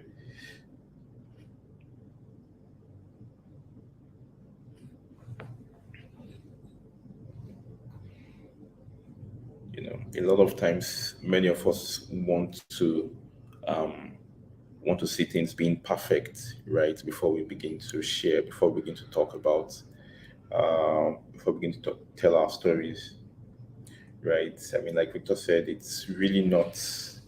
There's really no moment when your entire story becomes perfect, right? Your story is only sweet in the experience, right? I mean, some of us know about a couple of people whose story you have followed up with, right? Whose stories you have, um, how you've seen them evolve over time, right? And a lot of times you are really proud about them, right? You talk about them with so much energy, right? You talk about them with so much excitement, right? Because you've seen them evolve over time, right? And that's a critical part of storytelling as well, right? A lot of times people even stay more glued to you, right? Some of these things from your brand, right? They form who you are, right? It informs people's opinions about you, right? So it's always very helpful that you begin to share, um, from wherever you are, at wherever state you are at that moment. Yeah. So let's just hold on a bit. Victor will be in again, and um, we'll be in motion again.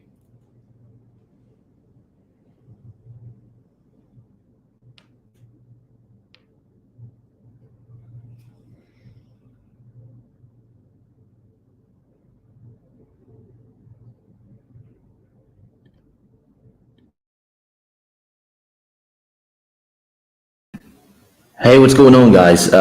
We apologize about that glitch. It happens every so often. And while we wait for Victor to get back in the chat, if you could just leave a word in the comments, your biggest takeaway so far, one thing that stuck with you, we'd really appreciate that. We want to use those as kind of like feedback in our publications, and just to really gauge how you guys are feeling about what we've learned so far. I know even myself, some of the things that Victor has shared today, I am learning afresh, as someone who runs a business, and also sort of like love to engage with new people and try to just sustain relationships and friendships. So this some of the things I'm reading the comments, and a lot of the realizations that you guys have, the same realizations that I am having as well. So if you could just leave a word in the comments, just one takeaway that you've had in this session so far. We really plan to keep this under 1 hour, but I mean, we just realized that no way, Jose, that we're doing this under 1 hour. So really appreciate you guys sticking around, and Victor will be here shortly, and just get cracking on.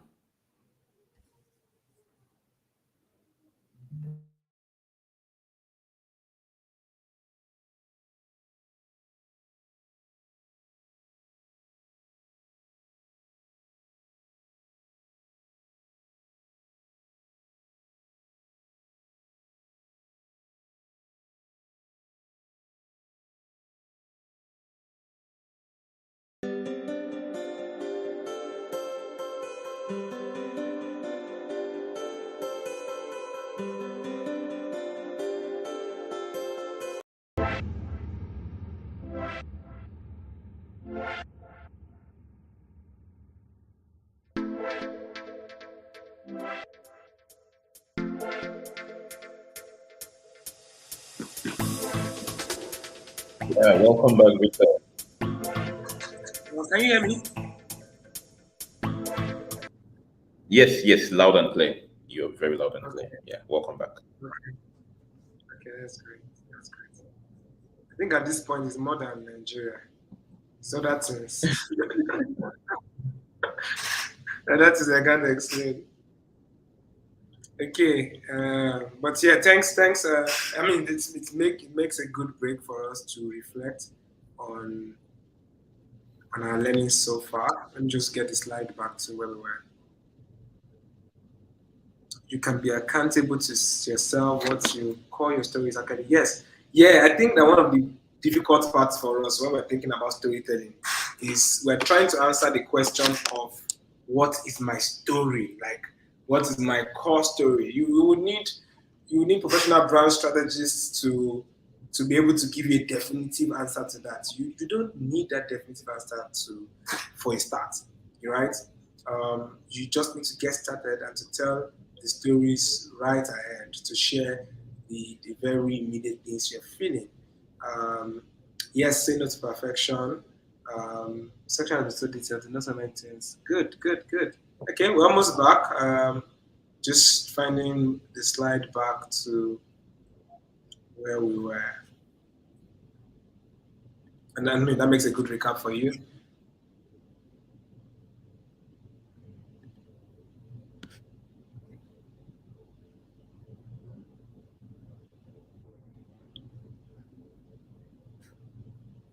Wow, we've shared quite a lot.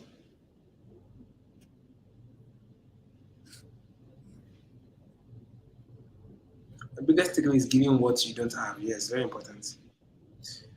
Okay, nothing beats proximity bias. Share your story now. You got this. If you didn't get the screenshot the other time, this is another opportunity for you to do that. Balaji, please, you can hear me clearly, right? Oh, yes, loud and clear. Okay. Yeah, I think, wow, that's so amazing. So amazing that people are sharing their takeaways. So, guys, you can look at what your friends what other people are sharing in the chat as reminders for yourself. It's making a good recap. So, share what you know, say no to perfection. You become an expert by trying to be one. I already told you when you read my book on selling, just know that when I started writing it, I only knew 50% of those things, right? Of course, when you're trying to write something, then you're doing some research yourself. That's when I myself learned a lot of more things. So the moment you put in the effort and you're trying to guide others or teach others, then you see that you become the very first student for what you're trying to do. Now, we'll take questions. Before we go to questions, something you all have said at different points and different people have said, and we knew that's why this is 11, like it's taking way longer, right? Is that there's so much more that we need to talk about. There's so much more that you have to learn. Now, everything we've shared can kickstart the journey for you. You're good to go right now.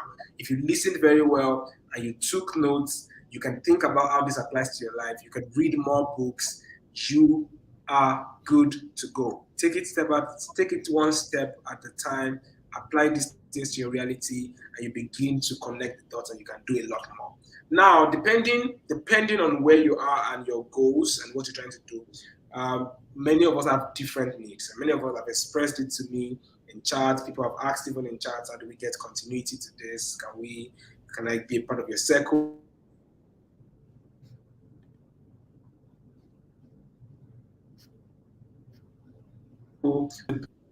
Can you hear me? Can you hear me? I think,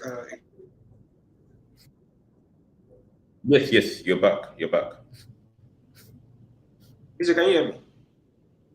Yes, Victor. Can you hear me too, Victor? Victor, can you hear me?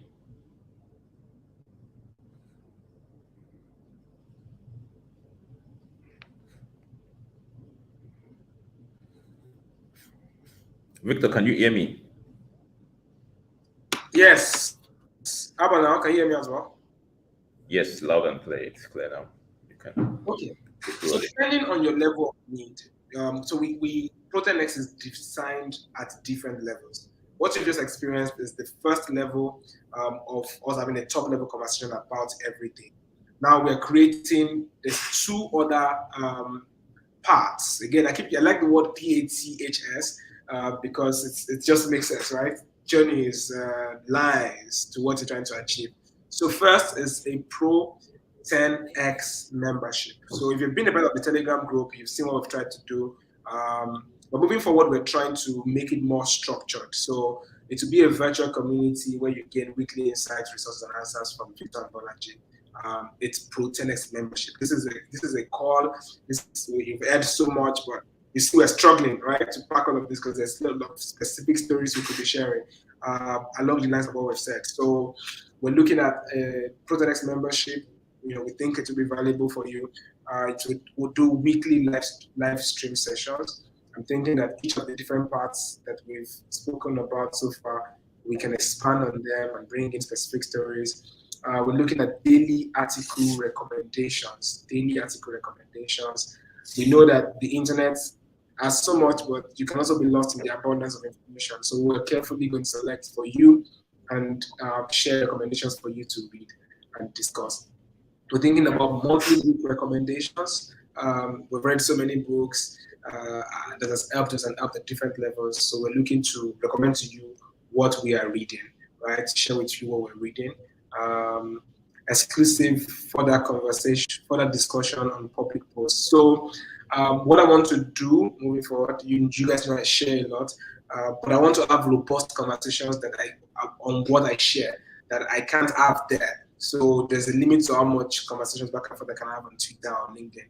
So the goal is when I put out stuff, and I will share it in this channel, and you can ask, and I can take questions based on those things. I can provide more content and take more questions. Before I continue, can you guys hear me clearly? Yes, Victor, we can hear you clearly. Your video is bad, but I mean your audio is very clear. Okay, great. Let me stop cam for a while. In the chat, can you guys confirm that you're following this breakdown I'm talking through?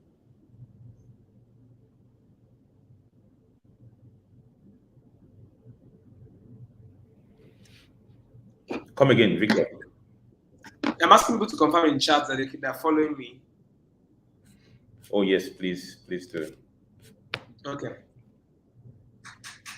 we can hear you. Okay, great. Yes, you're following. Okay, great. So weekly live stream sessions, daily article recommendations, monthly book recommendations, exclusive discussion on public posts. We're just trying to bring as much as possible. Ongoing standby Q&A. We have some Q&A right now, but through the live streams and through the chats, you can also give us more questions and all of that. Then we have some more guides and ebooks that we're working on.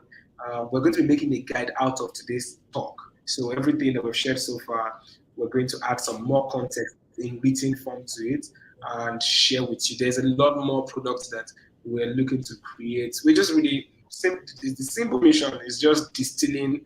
We've learned even way more than we know. But now, as we sit down and try to teach, we realize, we learned this. Okay, this can be useful. So in that membership, it will also have free guides and ebooks. So it depends on what you think you need right now. If you think this is a simple, basic plan for sustainability, you've heard so much and you're wondering how we get some more guide. That's why we created the Pro10x membership. So we'll share links in the chat if you want to opt in right now, which is the best time to opt in. It's at a meager amount of 2,500 monthly. You'll be getting maybe 100x that value, right? And then you can pay for a quarter, which is 3 months at 5,500. That's literally paying for 2 months. You will decide how long you need that. If 1 month is good, if it's 2 months, if it's 3 months, and then you can start with a month and decide if you need more of this and for how long. Again, there's no limit to it. It's you determining your journeys.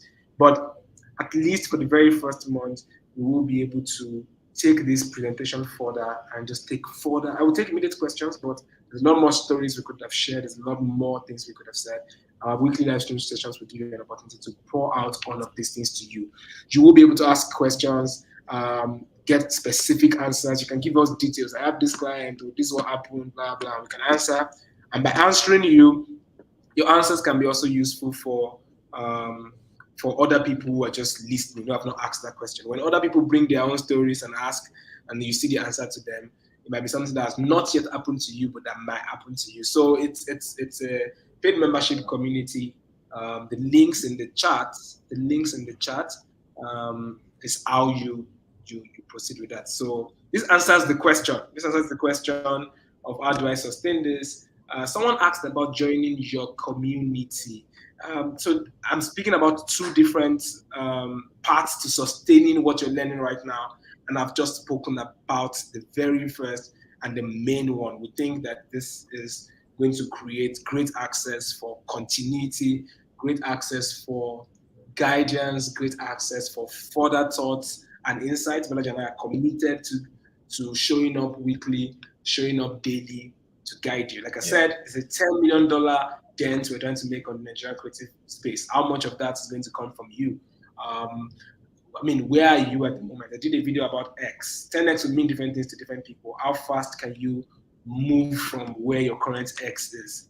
So we'll get specific, and we can guarantee that this will give you even a number. Of course, if this talk so far is basically things you've already done before and it's just that it's not for you. It's for you if you've learned so much from this and you're thinking that it's for you if you've learned so much from this so far and you're thinking that I want more of this. I want to ask more questions.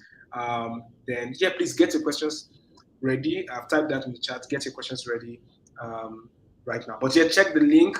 I will reshare the link as well right now. Check the link. That's the sustainability plan for Pro10x. So Pro10x begins with a webinar. It goes beyond the webinar. Secondly, for a very few people, this is a Victor, before you go further, I mean, I think I should add a little to that, right? Okay. Looking at what we intend to groom a lot of people to do, right? It goes much beyond this webinar, right? And we are serious about this, right? We are hoping to make a $10 million dent in the creative space, right? So this is just the first step, right? We really want to mentor as much people as possible, right? Want to give as much people access, right? I would say personally, do I say one of those they call socially awkward, right? You would hardly find me on any platform, right? Actively, right? Except you meet me in person, right? So this is one of the things that because it's always very hard to answer questions and groom people in isolation, right? In fragments, right? So this is one of the opportunities that we're going to be able to share so much with you. We're going to be able to share so much with you, right? For Victor and I, over the years, we've been able to rub off on each other, and we want to be able to do this with so many more people, right? So as Victor said, if you think that everything you have learned today, right, was just there, or you're familiar with everything, oh, this is not for you, right? We want to be able to grow a whole lot of people, right? We are on our own selves, still on a journey, right? We are shattering the rules, raising the limits and all of that, right? And we want to take as many people as possible with us on this journey, right? So, yes, that's to add to that. Victor will share more on the offers. I think part of what inspired this is Canvas, as I don't have the specific data now, but we've worked with, taken in as interns, directly, collaborated with, had up to 200 people as passed through Canvas. And a lot of them, we would not even understand how much impact that has had on them until they come back and tell their stories to us. So we've done these things indirectly. The access, the sharing, because openness is a key value for us, has directly influenced and changed lives, right? So we're like, let's give people an opportunity to get on, and we'll share links on that. Now, you spoke about, so there's a second one. If this is for a very, very, very few slots, it's direct mentorship. So this is membership and there is mentorship. If you're looking for one-on-ones, there's something else, which is the Pro10x mentorship. So there's a membership and there's a mentorship. So for this, it's an 8-week, it's an 8-week, which is 2 months, direct mentorship with Bolaji and I. Provide close-up access and direct guides to supercharge your growth. So it's like one layer above what we just spoke about right now. So it depends again at where you are, where your X is, what you think that you need right now. It's an 8-week direct mentorship. There will be 2 physical meetup sessions, 2 physical meetups that is in each of the months, where we'll sit down with very few people. Again, this might not apply to beginners, or if you're just starting out. This is for people at a particular level in their careers that they think that a very much more direct relationship and access to Virgin would be what they need. So this is not for everyone. This is very, very, very select, very, very, very select few. So it would involve a two, again, either for the first one or this one. Your acceptance is not just you subscribing or making the payments. Your acceptance is you being ready to go through what might be at some points a rigorous accountability system. Because when we share stuff, then you will be obligated to read them and to share back. You will be obligated to be active. If you're not active, if you're not committing your part, you probably will be removed. You probably will be removed from this thing. So it's not just about like, oh, I've paid and I have access to this. You can be removed, right? Because the impact, we need to be able to point to every single person who's a part of this on either of the levels and be able to talk about how much impact, how much change. We do this with our clients. We don't take just any clients because they have money to pay us. We're selective. Are you ready to give what it takes? That's why we did that trade we did on the 4%. We don't just work with any people. So even though that we're trying to give mentorship and guidance, it's not for everyone. This second one is a lot more rigorous. It's a lot. Be careful if you're making this choice, but if you're ready, then it's direct transformation to include weekly virtual call sessions, one-on-one advisory and feedback channel. We're doing a growth workbook resource. We'll also share the growth workbook in the paid membership that I spoke about, but we will go further in this to, like, you have a workbook, but we're walking it through like with you, essentially helping you like to plan and work out your growth actions, what you're trying to do next, what your big vision is. It's really, really direct one-on-one mentorship. So we will create some content together. I have some thoughts on some things we can do together that would form some part of content marketing for members of this mentorship. Oh, there's a typo error. This is still showing membership. Actually, this is the mentorship, right?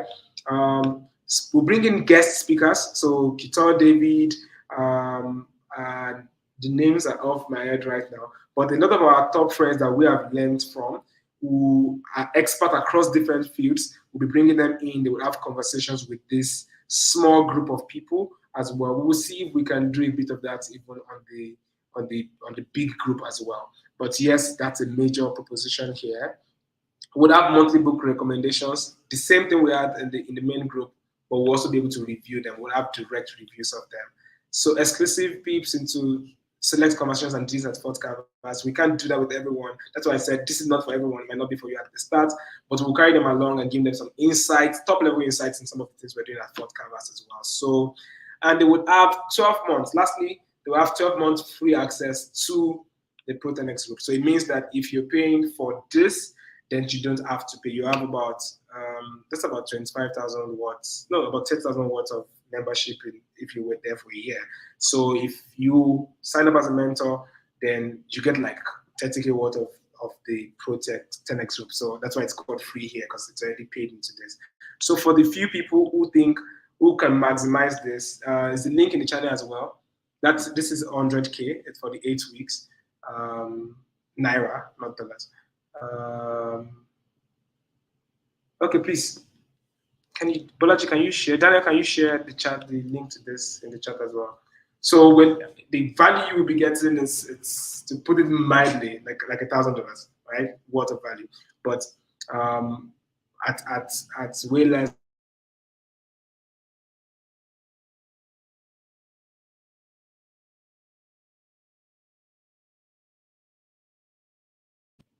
my network. Okay, a call came in. So you have to choose what works for you best, whether it's being a member of the group or being a direct mentor for BGNI. Again, that's a decision that's been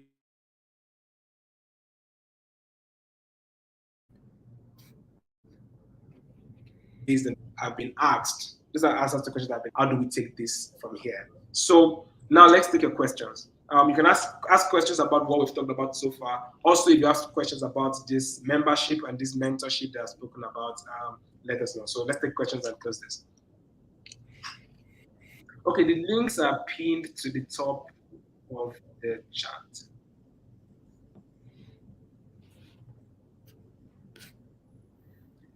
First, so guys, questions.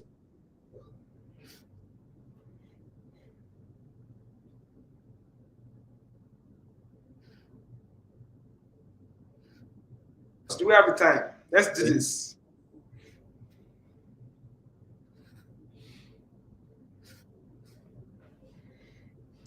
Okay, I can see questions dropping in. Victor, are you still there?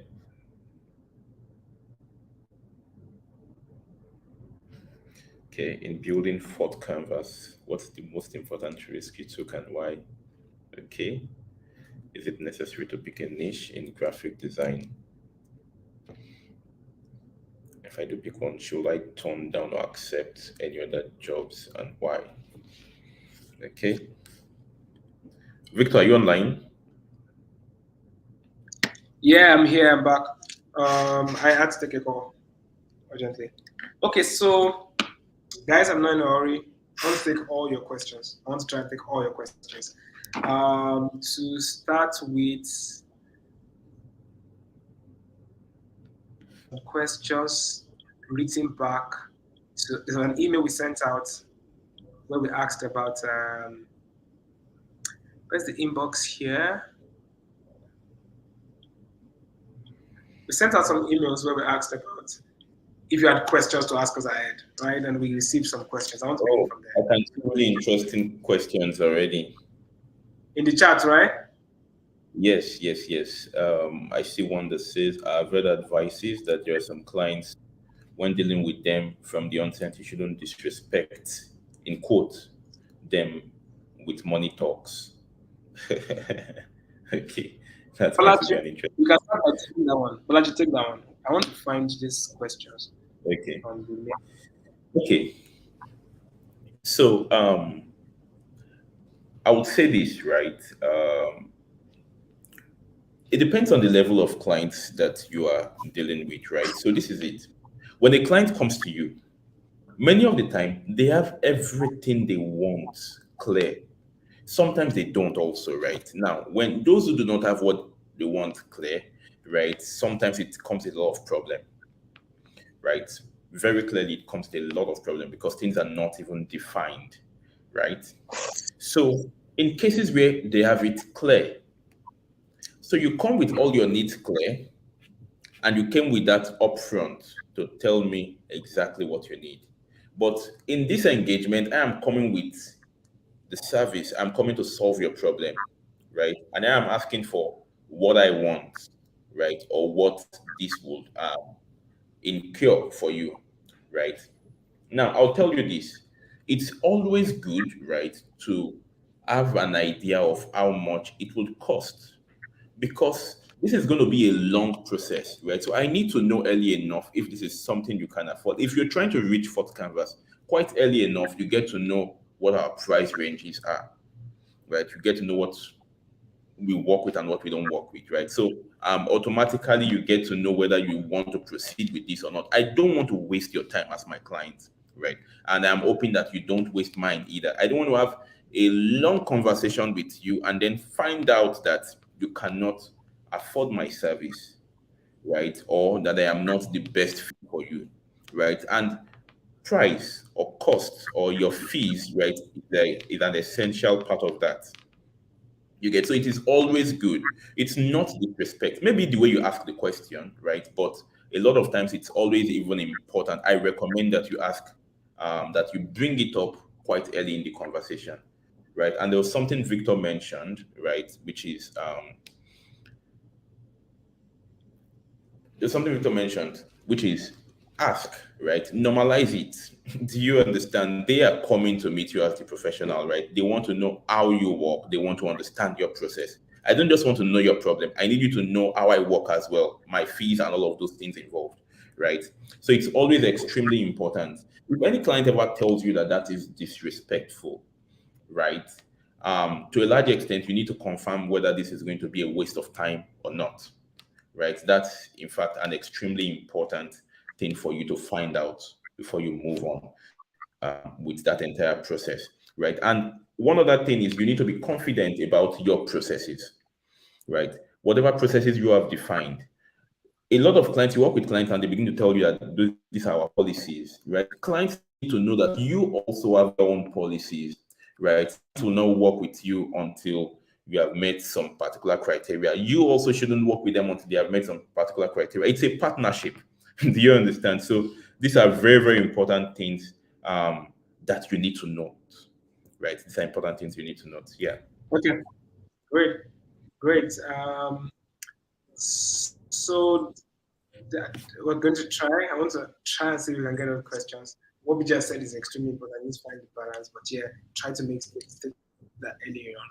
The first question via email says, my question says, we want to multiply the value of X. How can I make X as valuable as possible? Well, X today is already your X. So the moment you're trying to make X as valuable as possible, oh, okay, I think I get the question now. What is the value of X? How can we make value as possible? I guess the X is referring to is not what is currently earning. It's more like the quality of what is currently doing. This is from Temidaya. Temidaya, I don't know if you're here, you can confirm in the chat. But it's a lot of investment in the learning. And like I said, when you're learning, your learning should not only be about your skill. If I'm a designer, my learning should not only be about design. My learning should be about the space in which I'm applying my design. And learning should be about, there's a chat, there's someone who needs to block in the chat.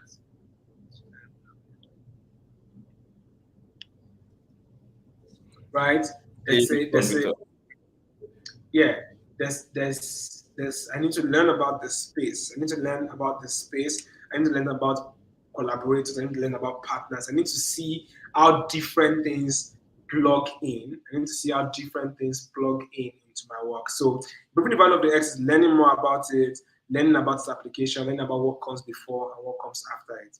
Next question is from Boluwat. If I mention your name and you're in the chat, you could just acknowledge.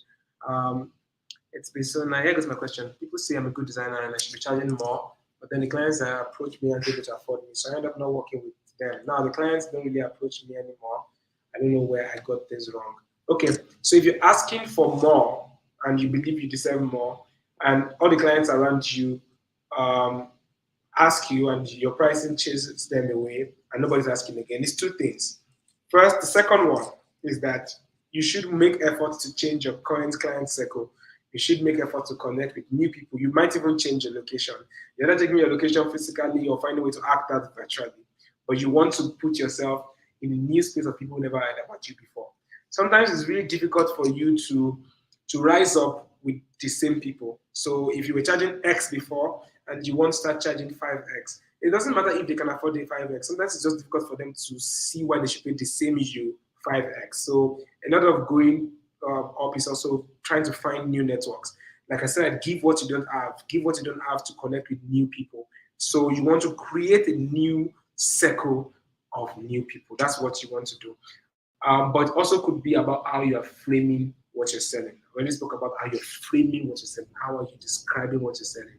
What are you comparing what you're selling with? Very, very important. Very important. To be top level on all of these answers. Like I said, in the Pro10x members, in the Pro10x membership, we can do daily live streams and just focus on this. I need to rush right now because we've been here for 2 hours. People would have to leave soon. So just top level answers, right? All right, so I'm just going to run through those questions one after the other and just read the questions aloud. To where you ever regret losing a client due to the fact that you don't agree to it. Do not ever feel that way. Do not ever feel that way. The person said, is there ever a time in which you feel guilty that you lost the client because you charged too much? Guys, do not feel that way. I will explain why. I've felt that way in the past, where I felt like, why did we miss this client? Probably charged too much. But today I'm thankful that we didn't take those jobs. I'm thankful that we decided that we needed to charge more. Because, well, today we now comfortably charge way more than those prices that made some clients leave and that made me feel bad. So don't feel bad about it. Just look back inward. Sustain this new level you've insisted you are on. If you don't think you earn it well enough, then earn it. Never go back on this value that you've already believed that you've reached. If you don't think you're there yet, then pull everything back up. Pull everything back up. This is what you've asked for. Don't feel bad that someone walks away. This is you. maybe this is you, maybe this is your world, maybe this is your network. Pull this up. Pull this up. Don't bring this down. Do you understand? It's more, don't regret. Don't regret. It's part of your story. In fact, that's a great story. That's a great story to share. Talk about that story, and then sell to a new audience of people. You know why you deserve that much. So don't feel bad, guys. I felt bad before, and I know that's not what it. Can you hear me, Victor? Yes. Yeah, so I'm just going to highlight the questions on the screen. I might even read them aloud so you can answer them in that order that they've come in, okay? So That's fine. Alao Ifeolua says, in building fourth canvas, what's the most important risk you took and why? Okay. The most important risk we took. We've taken many risks. I think it was dropping out of uni. Dropping out of uni. Yeah. When I look back, there are alternative ways. Maybe there's a way in which we could have stayed. I could have stayed in school and it would still have worked. But the moment when I made that decision, it was the right decision for me to make. And the fact that I was now out of school made me put in full motivation into what I was doing because I knew that this was it. There's no school backup or anything. This has to work, right? But I do not recommend because it doesn't mean that it will always work, right? But if you're ever going to make a decision like that, you must make peace with the fact that it can fail as well. The truth is, if that failed, I would still not have regretted it. I probably just have gone back to school or tried something else. So, but yeah, I think that's the most important risk. And All right, so the next question from Temiloluwa Adedeji, is it necessary to pick a niche in graphic design? If I do pick one, should I turn down or accept any other jobs and why? There's a lot of whys here. I like it. I get it. It's not necessary to pick a niche in graphic design. I think it helps to pick a niche in graphic design, but you do not have to turn down other projects. You will continue to market yourself in the line of that niche, but when some of these people who come for those niche, when you're done, they probably will ask you, do you also do this? If you can, take it. And if there are people come to you and say, I hear you can do this, can you also do this? If you have the space and time, take it. But if you start to take other projects so much that it affects your expertise or your niche, then that's when you should say no to them. But if you're able to combine them effectively, market as a specialist, but deliver as a generalist. Of course, even while you are delivering as a generalist, your focus, your double down focus should still be that area of niche that you have defined for yourself. Yeah. All right. So success says, what's your advice for people interested in multiple areas of design, or is it better to focus on one area of design? That's kind of related to the last one. Okay, yeah, very related. I think that I've answered that already. Focus one so that you can be the very best in that, but know about the rest and be open to opportunities from the others. So one thing you should also know that design is very wide, right? It's very wide in application. And to be very honest, you can't claim to know all areas, right? So it helps to double down on one area, right? Learn so much. And part of learning and understanding that area is you also being able to market it well because you understand its direct value to your clients, right? And you're able to sell that exact value, right? When you sell yourself and even charge more for it. But as a generalist, right, you may not always know exactly how all areas of design, the business impact, right, for your clients, right? But when you double down on one area, you see clear results over time, right? Yes, when other opportunities come, it's great to say yes, right? But as you move on, it's helpful that you have an area that you are specifically focused on, right? And you're able to deliver great solutions time after time. Nice. All right. So, yeah, go on. Just one question just stood out to me. Someone was asking about deadline and mentorship package. Well, I think the most important thing I would say is that there's a plan. There are plans to make it convenient for you. So the mentorship package is 100,000, but you can pay 3 times, 40K 3 different times.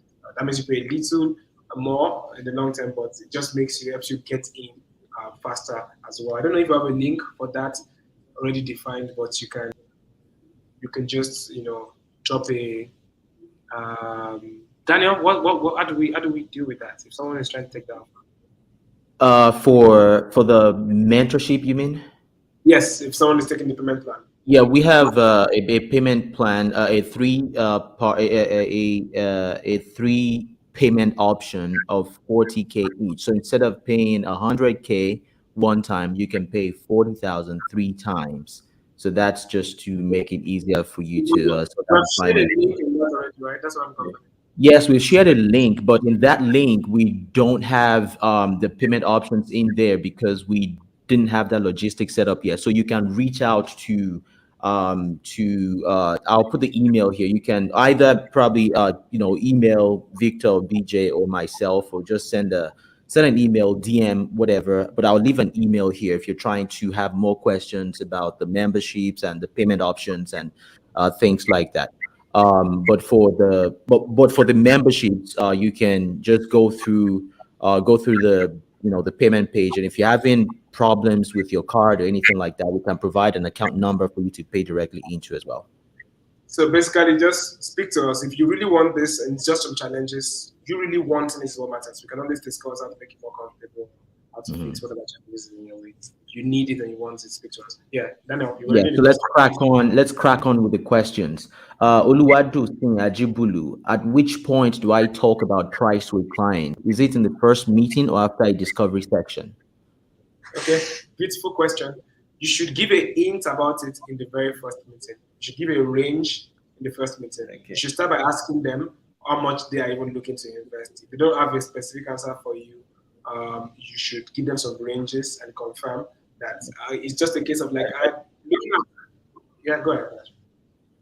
I think I would like to add to that. So, to a large extent, right, your clients should have an idea of how much you charge from the very first conversation. Sometimes it's even helpful if they even know it before they come to you, right? Because it's kind of like it's part of the things that you look at to know if this client is an ideal client for you at this time or not, right? Sometimes a client can be ideal, I mean, in terms of ideology and a lot of that, right?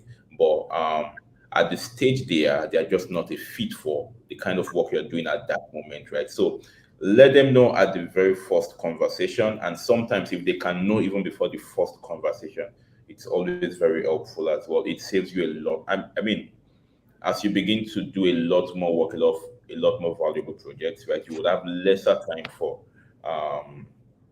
conversations, right? So it's just helpful that you're able to create space for people who really can afford your service, right? And really need it as well. You understand? So let them know from the first conversation. Yes, they should know from the very first conversation. Okay. Yeah. So the next question from Emmanuel Abiola. So concerning storytelling, do we need to be able to know how to write to effectively communicate our? Okay. So here's what I think. Can you hear me clearly? Yes, clearly. I just wanted to mention for those of us still here, you can still tweet about this because this is question and answer, and in answering your questions is a completely new section in that way. So someone can still join. You can still tweet about it. There are many people who registered for this, but some of them didn't make it. So you can tweet about it. People can still join it right now and ask their questions. Yes, we're trying to rush, but this is the most important part, to be honest. So do not think about your ability to write. Tell your story nonetheless. The writing may not be great at the beginning. I can read a story with grammatical errors or flow errors, or a story that sounds a little disjointed, or you could use pidgin. Tell it. The moment you start telling your story, every other story will be better than the last one. Again, read stories. Those of us are talking about storytelling. We write stories now. Follow them, read them. There are many more people sharing their story. Pay attention to them. But do not wait or think that you need to be an expert writer. Some of us can write a little better than most of us, but Storytelling is not reserved to us. Everybody can tell their story. And sometimes the genuineness or the roughness or the innocence in your desire to just tell your story can also be attractive, right? But I'm reading your story, it's obvious you're not a good writer. But I'm interested in the fact that you're trying to carry me along nonetheless, even though it's obvious you're struggling. Sometimes it's in itself just some original material. So do not think too much. You're not a writer, you're a designer. So when you write, we're not going to mark you with the script of a writer, right? So we're going to appreciate it nonetheless. To tell your story, you'll get better about writing. Yeah. I mean, of course, I know you can write English language. You can say something. So it's not like you can write at all. So that one that you can do it. That's fine. That's a good start.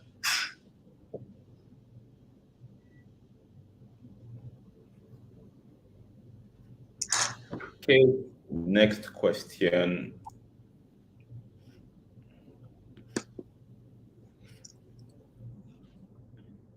Then the next question.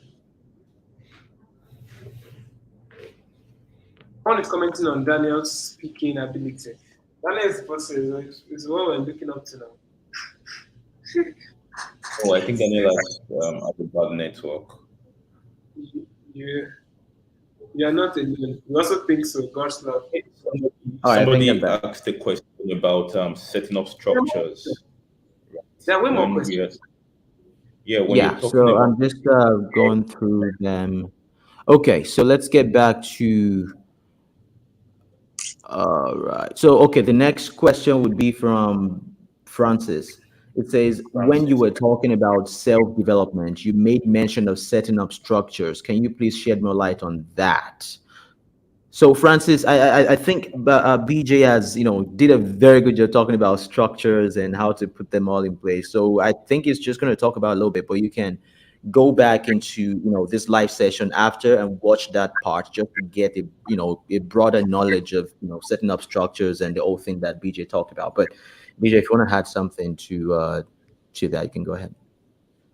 Okay, to just kind of like summarize what I said, right? So I spoke about people's structures. That's yourself and people around you who can hold you accountable, right?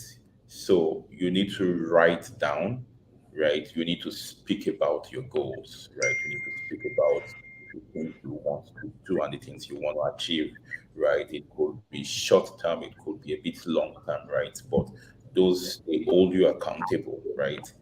Write down, right, and make it visible so that you can see it, that anyone around you comes around to seize it, right? And they can all see that energy around you, right? Invest in learning as well. Invest in learning, right? You need to invest in yourself. You can't get everything for free. If you're really, I mean, if you want to live like most people, there are a lot of resources out there, right? But there are some things as well that you need to invest financially in. You need to invest your time in as well, right? To get all of those things right.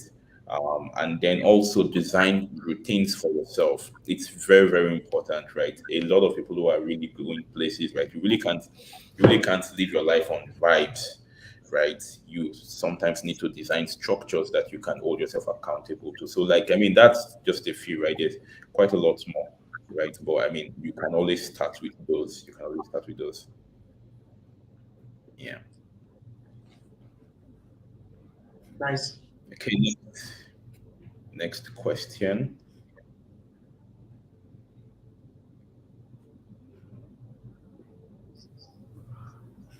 Okay, so let's go to the next question. How do you navigate clients that have not actively thought about their business plan and strategy? That's from Temidayo.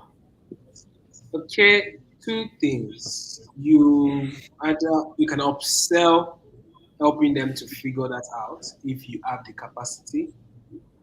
Number two, you can recommend people who can help them figure that out if you have people you can recommend. Number three, you can ask them immediate questions, prepare a form of a questionnaire for them to just answer some top level questions that can at least aid your own part of the work. But while still emphasizing to them that they need to fix up on some things if they will achieve their long term goals. Yeah. We can go to the next question. All right, so next question from Yusuf. what good paid courses can you advise on UI for UI UX designers to take to level up? I'm not talking about beginner courses. So, Yusuf, I think I may have an answer for that. Maybe Victor has courses coming, course recommendations on these, but believe me, I mean, a lot of the things that I've learned in my life, like in my life, in my profession, in my craft, has been through, learning from I mean, with free from YouTube University, using services like Skillshare, using services like Upwork, and you'll be amazed by how much you can learn from this, from this platform. But I think what you're referring to specifically is from, specific people or specific educators that you can learn from. But just to put this out there, have that in mind. If you want to learn anything in this world, YouTube University, Skillshare, Udemy, these places can really help you level up in great ways. Yeah, so I think what Daniel has said, if you're asking for a specific one, I'm not a UI UX designer myself, so I will not be able to tell you or specify, but explore these platforms. You check interaction, IDF is a major place. I've seen my fiance. Yeah, IDF is a great place Yeah. to learn a lot from. Yeah. Next time. From Emmanuel Abiola. So when you talk about representing your offer, does it mean reducing the price you charged earlier? Oh no. It's No. it's reframing what it looks like that they're paying for. Like the example that I gave, if someone says, why are you charging me 500K? Just a random example for a logo. I can get a logo for 50K now. And your answer is yes, sure, you can get a logo for 50K, but that's not what I'm selling to you for 500K. I'm selling a logo that will play a pivotal role in making your business easier to identify, making your business easier to associate premium values with. This is a long-term investment for you. It will be everything you do, every form of your identification falls back to this one symbol. And I have the expertise to craft the very best one for you. So I have just said to that person that I'm not selling logo for you for 500K. I am rather selling logo for you for 500K. I've said the same thing, but I reframed it.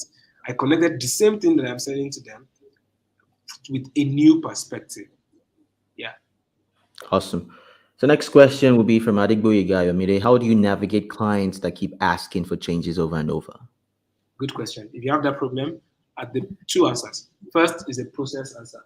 You might want to insist at the beginning that you both have several deliberations before you proceed, and that at different levels you would confirm things with them, and that whatever has been confirmed at the level cannot be undone. Meaning, I carried you along to this stage to sketch, then to low color, then to this, and that approvals at each of those phases are binding. So that could be your process, and you can have contracts to guide it. But if you're not going that route, which that's just one possible route, you could also have maximum revision cycles in your agreement with your client. So right from the onset, you already say we would have 3 major revision cycles at the maximum for this project, and it's part of your contract. We're building Full Gap, fullgap.co. You guys can join the waitlist. Fullgap.co will make it easier for you to state all of these things in contracts and keep everything in one place, not like a If separate you're one. still on this call, please ensure you visit fullgap.co. Fullgap.co Yes. is going to solve a whole lot of problems for every one of you. It's going to solve so much problems for you. Yeah.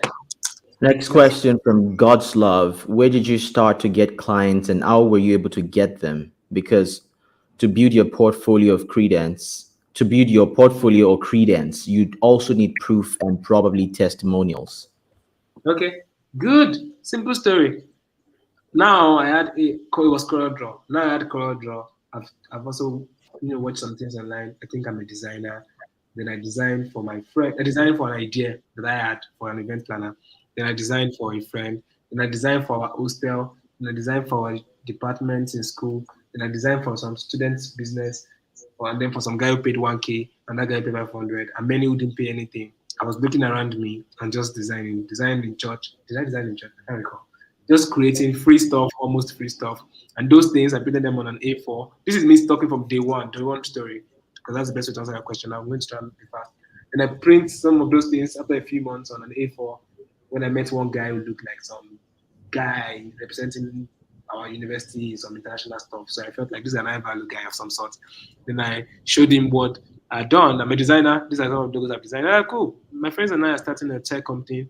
We're working in the logo. And then they pay me 10,000 naira for their logo. And then one of them, who was a mentor, whose mentor is Chude Jidonwo in Lagos, says, my mentor needs a designer. Then can you do this logo for us? And then I do it for around the same price. Then the mentor says, who is this designer? Then he shows me the email and says, my mentor asks who is this designer. When he asks like that, that means he likes your work. And then they reach out to me for the Future Awards in 2014 November. And that's the beginning. That was the real beginning, of getting clients in that sense. So it's just, what can you do around you now? Your first portfolio might be free work. It might be pro bono work. And yes, but you don't have to do that for long.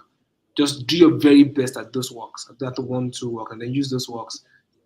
Have great relationships in those works so that clients can also refer you and then use it to build from there. Yeah. But you won't, yeah. So it's the small work that you still use to get the big works. It's just what it is. I think you answered this, but I'm not sure. Is there a deadline to the mentorship package? I would like to know. We didn't directly answer it. Well, so the 8 weeks is supposed to be August and September.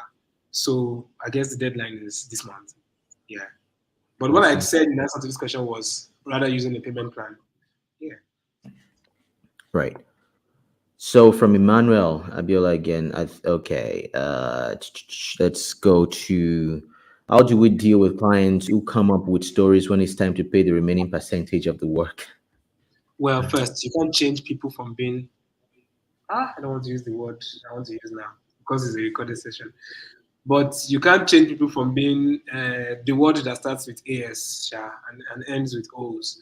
But protect yourself. So get a good percentage at the start. That's a very, very first thing. And get them to agree to a contract. So try. You don't have to be a lawyer. Open the Microsoft Word and state the contents of something and put their name inside it. And ask them to sign, or at least write back to you via email in response to that thing you sent that I agree to this contract. Sometimes they come up with stories because they know that there's nothing you can do, right? They know that it's just, everything is just loose and vibes. The moment you put in a contract or some form of agreement, people are less likely to be A's and O's. Yeah. All right. So Funlola Yusuf says, I'm a campaigner like Victor. Please, what's Bolaji's personality type so I can know the traits to look for in a partnership and collaboration? Bolaji is a defender. That's the way that's that. And Bolaji, right from those days, Bolaji would do all the work. But he doesn't want to be seen. He doesn't want to be seen. He just wants to look out for people and all of that. So I'm the campaigner, so I'm the face naturally, right? So the partnership was just so sweet. It was structured backbone and the campaigner selling everything and describing stuff. So yes, I don't know if Folola is still on the call. I don't know if you've got that answer, but yeah, Bolaji is a defender. All right. So Temilolu Adedeji. Doesn't mean that the only personality you can work with is defender though, but that's the answer to your question. Yeah. Can the upper class be available for others at the discount been here since 11, but wasn't aware of the sign up link? I would love to be part of the class. So you can send an email to class@pro10x.co. class@pro10x.co. If you're still on the call, Temilolu, we might be able to maybe squeeze you in somewhere, but we'll see. class@pro10x.co.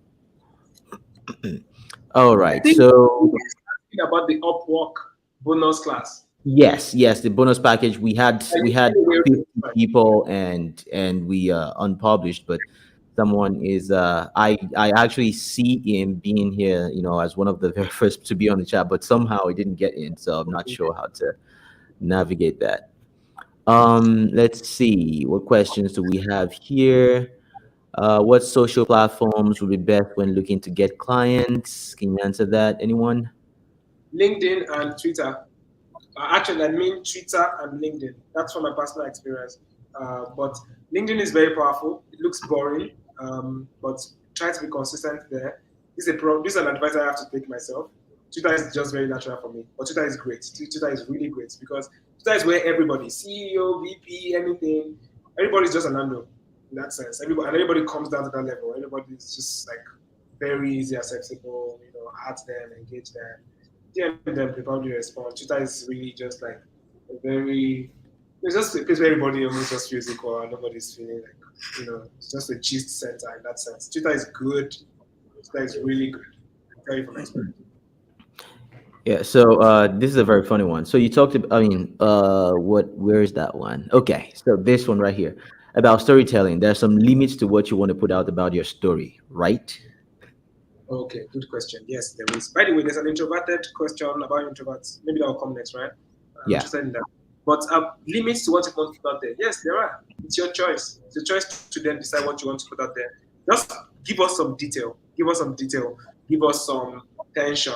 Tell us of a problem and then a solution. There's a chapter in my book that says that the laziness of lies. There's no lies in all of these things. Do not tell any lies. You do not need to tell any lies, right? Because your story is interesting enough. There's a lot of detail worth sharing, right, that you do not have to lie. But again, you can then decide what you don't want to share. But ensure that you are sharing quite some bits, right? That can just keep us. It's the proximity. If we're hearing more detail about you, we just like you more. It pulls us there. But to decide what not to share, you need to find a delicate balance. But yeah, there are some limits to what you want to put out there. Word from the Keaton David. Amazing session. Thank you, Katie. Appreciate it. So we have another one. You talked about how do introverted designers handle sharing your work slash story. Writing, writing, writing. So if you're introverted, you probably don't like, you know, I mean, just to be clear, again, I'm not an introvert, so maybe I do not understand it well.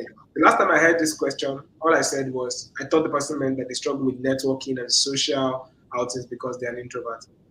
I think that writing, I'm assuming the writing would be something that even introverts can do because especially because introverts spend a lot of time alone. That's a lot of time to think, a lot of time to research, a lot of time to put out your draft.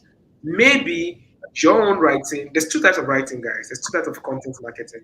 There's you telling your story, and there's you teaching something. There's like thought leadership. Thought leadership is not exactly telling your story in that sense. So maybe if you're too shy to tell your story, then just write articles about the things you know, the things you're learning, and teach us. Give us things to learn. Do you understand? And I'm assuming that at least one of those two will be easier That for should add to that. people to be studious. I'm assuming that should be easier for you. All Okay, right, I think I from should add to being What an else do you want introvert to ask? myself. yeah, go So on, I bud. think one of the things that I think you can also, I mean, to add to what Victor has said, right, is a lot of times you may not be out there all the time. So even writing, you may not feel like writing and sharing out so actively, right? But I think whenever you come out, right, one of the things I think you can do is bring out a different perspective. Always find a different perspective, right? Um, to ensure that when you speak that once in a while, right, it doesn't just get lost in the crowd, right? If you speak very rarely, right, you need to ensure that the quality of your thoughts are really, really powerful, right? They are quite insightful. So you want to share something from an angle that no one else is looking at it. You want to speak from an angle that no one else is seeing, right? So if you're an introvert, right, it just means that you need to do things a little more differently when you do, right? So find your own angle, right, and then speak from that angle, right, so that your voice doesn't get lost amidst the crowd. Yeah. All right, so Aisha says, can a beginner be part of the mentorship program, or it's only for people who are already advanced? Okay. So okay, Victor is not here, so let me just take that. Yes, what I think is this, right? A lot of the things we'll be sharing with you, right, goes beyond the technical skills, right? In fact, we will not be sharing technical skills with you. We expect that you will be able to figure all of that out, right? So what we want to do on this mentorship, right, is to give you the right mindset, right? Guide you, hold your hands through a number of things around the entire service around delivering what you do, right? All of the areas where you have to interact with your client, interact with the world, right? Keep your own self accountable, right? All of those things, right? We found out over the years that it's not just about your skills, right? But a lot of these things are part of what then defines you in and refines your own perception, right? I mean, your perception is an incredible part of going 10x, right? The effort you are putting in, the other things you are doing, aside the core service itself, right? Actually, Aside the, yeah. So, I mean, as a beginner, you can begin to give yourself all of this mindset as well. You understand? So, but Victor, come in and before I come in, BJ, they're not rating our voice. Everybody's talking about Daniel's voice. What's all this? Eh? Just kidding. That's exactly what we think ourselves. So just to add, I even think a beginner probably has an advantage in the mentorship program because now I'm talking to a maybe depending on the level they are in, I'm talking to a 2012 or 2013 or 2014 me. That's way easier for that means that they're tapping into the higher level of guidance we are at an living on earlier our experience. at What an it took earlier us so much time to achieve, right? You would have a better earlier. advantage getting That's them nothing to do with earlier. it's X, like I said. It's whatever level you're in Yeah. is we just give you the things to help you go to the next level. Some will move from 10 to 100, some from a million to 10.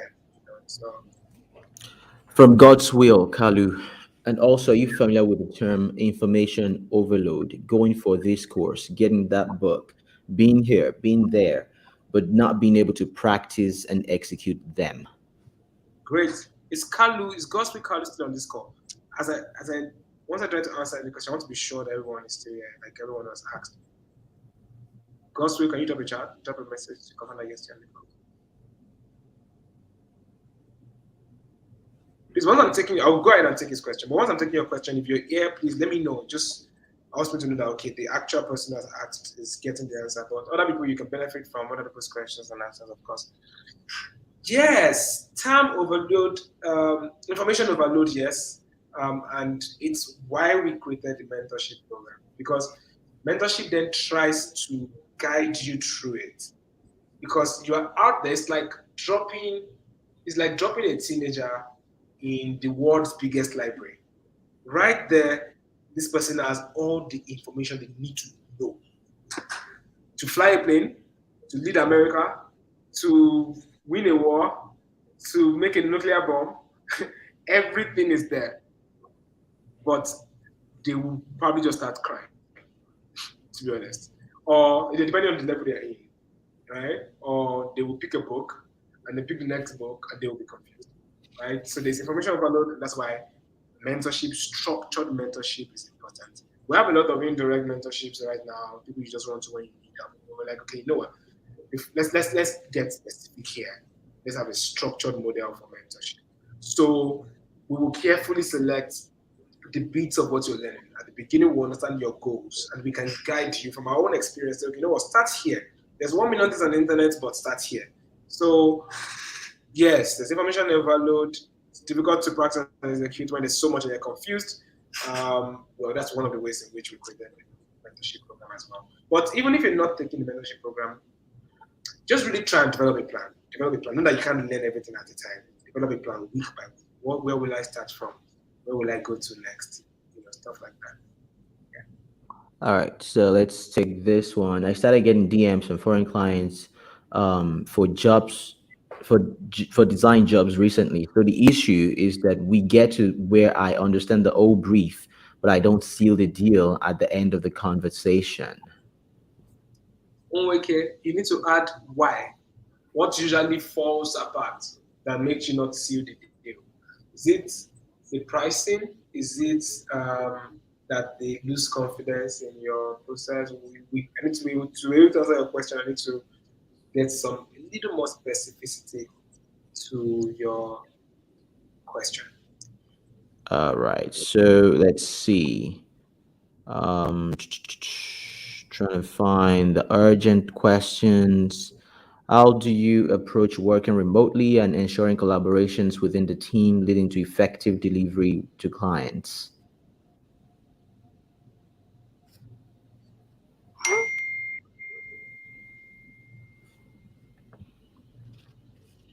Okay, Victor, you Can you want to hear me? take that?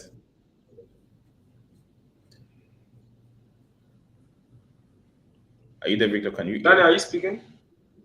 Yes, I read a question out loud, but I'm not sure you heard me. Oh no, no, please go again.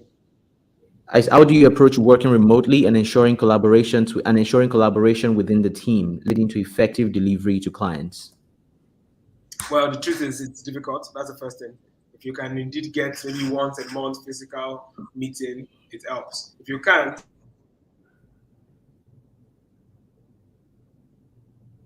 Oh, okay. I think he has given some answer. Umweke whiteboard Francis. project, Give an answer. explore Miro, explore tools that let you sit down on one screen and collaborate. One more thing you should explore is do work meetings where everybody comes on a call. It's not a meeting. It's like a audio.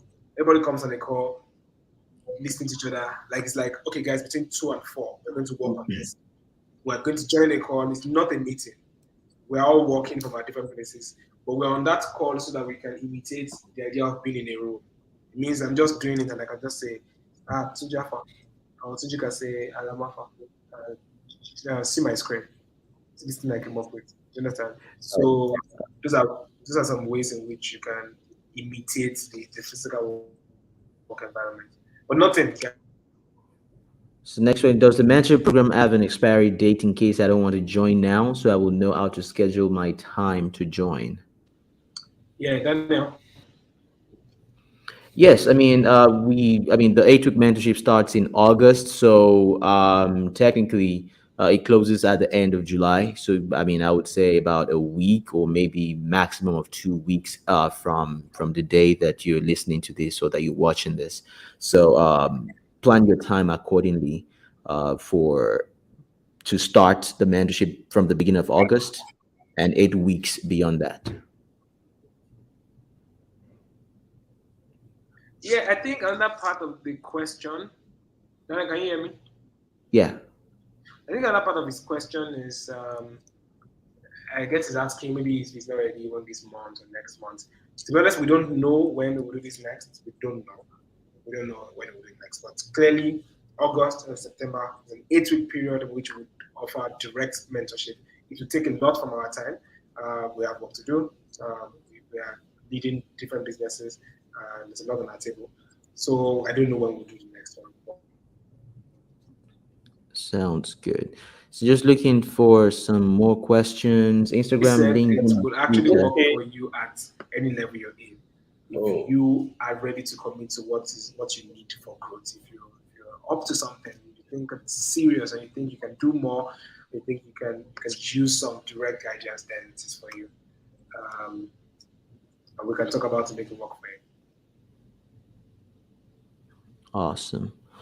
So for Kamsi, Kamsi says, must you be able to deliver brand strategy as a brand identity designer?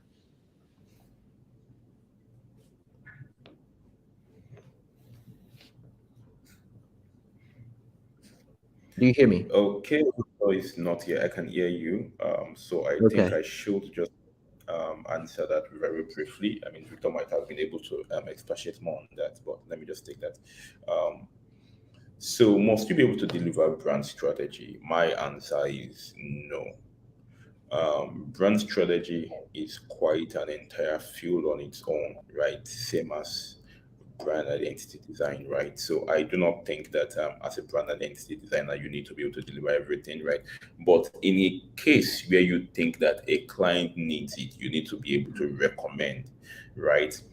And also a lot of times, right, beyond even beyond the brand strategy, right, sometimes you need to, in a case where say a client doesn't have a very fat budget, right, you need to be able to develop your own conceptual direction with the client, right? So at the end of the day, not all projects will come with an existing strategy. It depends on the level you are operating at that time, right? For a larger organization, there needs to be a brand strategy, right? But for a very early business, sometimes it may not be extremely important, but you need to be very clear on the conceptual direction at that time, right? Some of the basic things, I mean, the vision and mission and a couple of other things can easily be done, right? Not like easily be done, right? But I mean, you can get all of those data through one or two sessions, right? But all of that should be leading towards you being able to develop a conceptual direction that you can then use, which will influence your own work on the visual identity.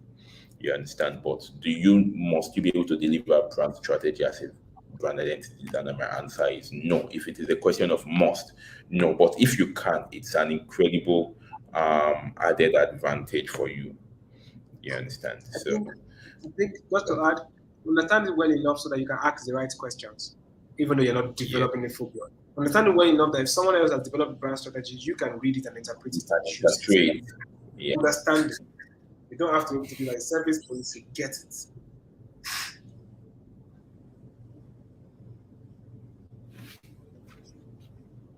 What are the most important traits you look for when hiring a new employee? Is it based on potential or expertise? I would love if you can elaborate on this. It's a balance. It's a balance. Then you need to block this account again. I have. It's a balance. It's a balance. There's work to be done on ground, right? So we need a good deal of expertise.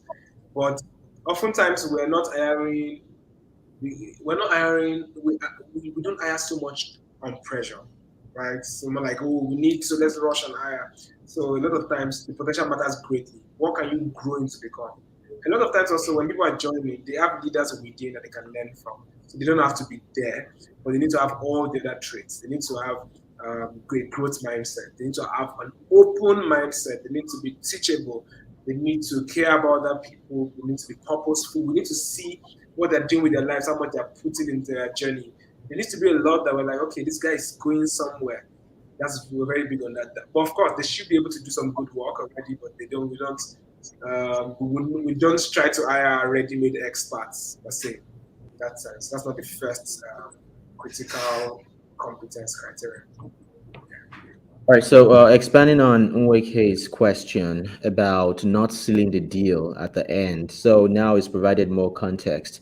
He says, I feel it's the pricing sometimes, but sometimes I feel it's the payment methods.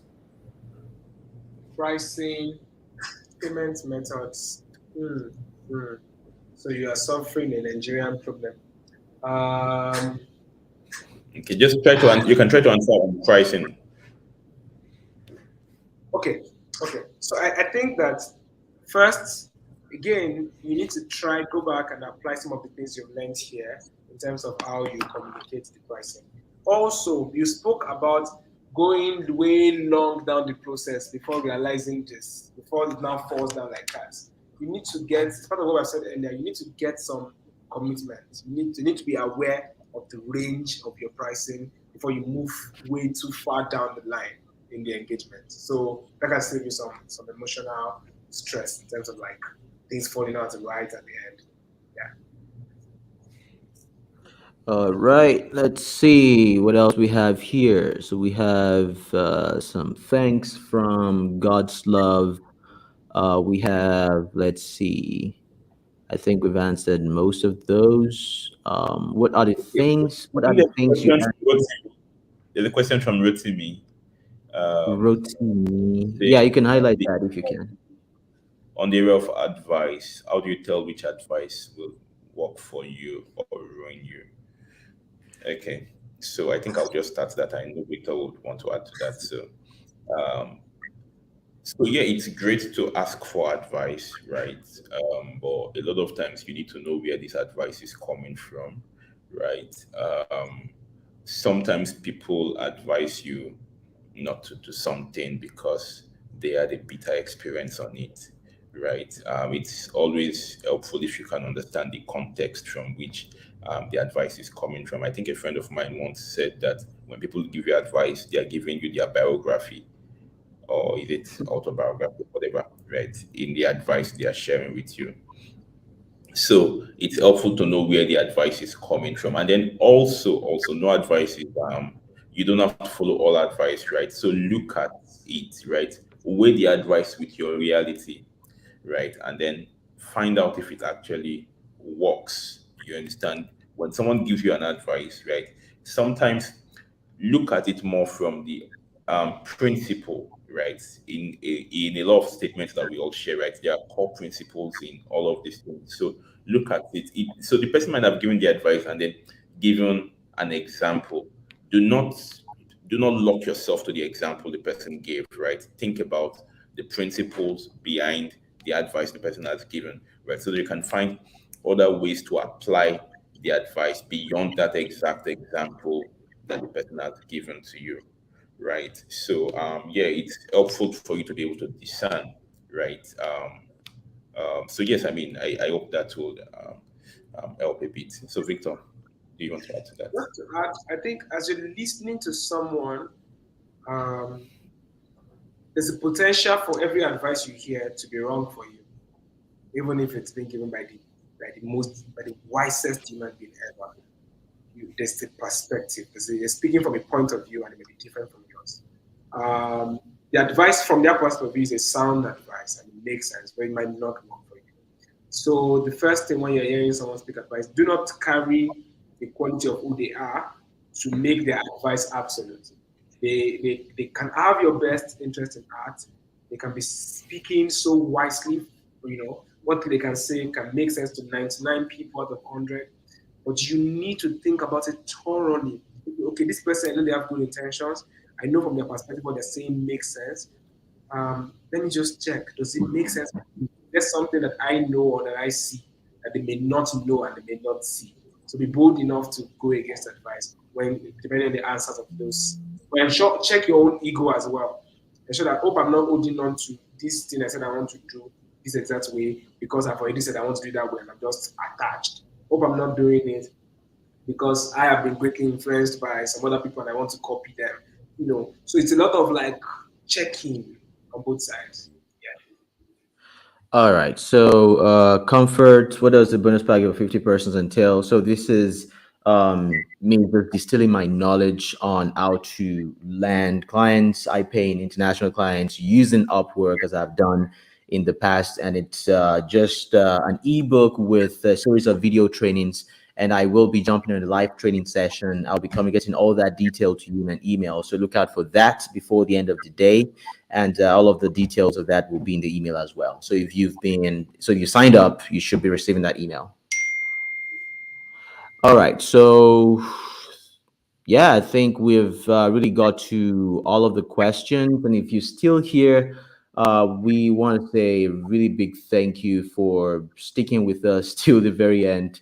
If you haven't signed up yet, the memberships or the mentorship, I think the membership is really what is mostly accessible to what applies to pretty much everyone. The link is pinned to the top of the comments. You can go check it out. We have a monthly membership and a quarterly membership, which you also get a discount on. But the discount will not last forever. So if you want to take advantage of that, go do that right now as you close in the session. Also, for the mentorship, if you have any questions whatsoever regarding payments or anything, you can email class@pro10x.co, or you can try to slide in Victor's DMs or BJ's DMs. If they get to it, they will respond. But your best bet is to slide into class@pro10x.co, and there we'll be answering every question that you may have about either the membership or the mentorship. So the groups will be highly exclusive with a lot of information, weekly sessions, live stream, recommendations, books, articles, and a lot of other information that we are currently working on. So that's the information that I feel is most important at this point. So Victor, BJ, take it away. Thank you so much for moderating this, Daniel. There's a question that's been repeated in the chat. I'm just going to take some notes from fourth canvas and just drop some of them. It's not the full thing. Each of these items have some further breakdown to it, but a good place to start would be what I just pasted in the chat in terms of elements to having a visual identity project. It's not absolute, yeah, but yeah, these are some of you can just check the list to see one or two things. Again, different projects will require different things. Some things are more important for some projects, so it's not absolute. It's always peculiar to what is right ahead of you. Thank you so much, Daniel, for moderating this. Thank you, Bolaji, for doing this with me. Thank you, everyone. You all, everyone listening right now, stay from the start. It's really huge. So please email to reach out to us. Daniel, what's the email again? You're mute. The email is class@pro10x.co. Class@pro10x.co. You've listened. You have more questions about how you can join any of the offers we explained. You can ask. We'll be preparing the slides for this and adding some more context, and we'll share it in the group. We'll share it in that membership group. If you're confused, do you need a direct account number to pay or something? Do you just ask further questions? Yes, so it's been good. Pro10x is just the beginning. There's a lot we'll do. We'll publish resources. We'll do a lot more. Hopefully, we hope we can sustain it because this is a lot of effort. The last 1 month has been crazy. That's it. Yeah, it has. And just to give you some insights into what's really happened. I was in Nigeria with Victor. We're planning the whole thing, and I was supposed to be in the same room with Victor and Bolaji, but something happened. I had to change my flight, and I wasn't able to get it rectified. So I had to leave Nigeria really fast, and now we're doing it, all remote. Which I think we still had a good experience, regardless of that. Yeah. Bolaji finally removed his cap. Yes, So you're trying to take a jab at anyone. This is your chance. Take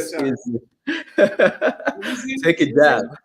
The reason Daniel wanted to stay in Nigeria till 23rd at least was he wanted to be sure that it holds in that sense. He wanted to be sure to say, you guys want to do this thing because I don't trust you. If I fly like this, you guys can go back to the only not doing it. But we didn't call his hand even after he left. Yeah, we really look forward to seeing you guys in that exclusive group because I will be there, Victor will be there, Bolaji will be there, and I think we'll really have a good time. Daniel, they're happy to see your face. This is your voice. They're happy to see your face. What's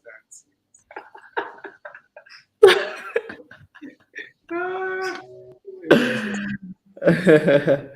Well, thank you so much, guys. Link will be up there. Pro10x/membership tiers. I believe membership/membership. Pro10x.co/membership. Pro10x.co/membership. Go there. You can find me on Instagram, WhatsApp, Twitter. If Daniel did, Victor Fatomi, Bolaji at Bolaji Fawole. So we hope to connect with you guys again at some point in the future. And you guys have a great weekend. Bye, everybody.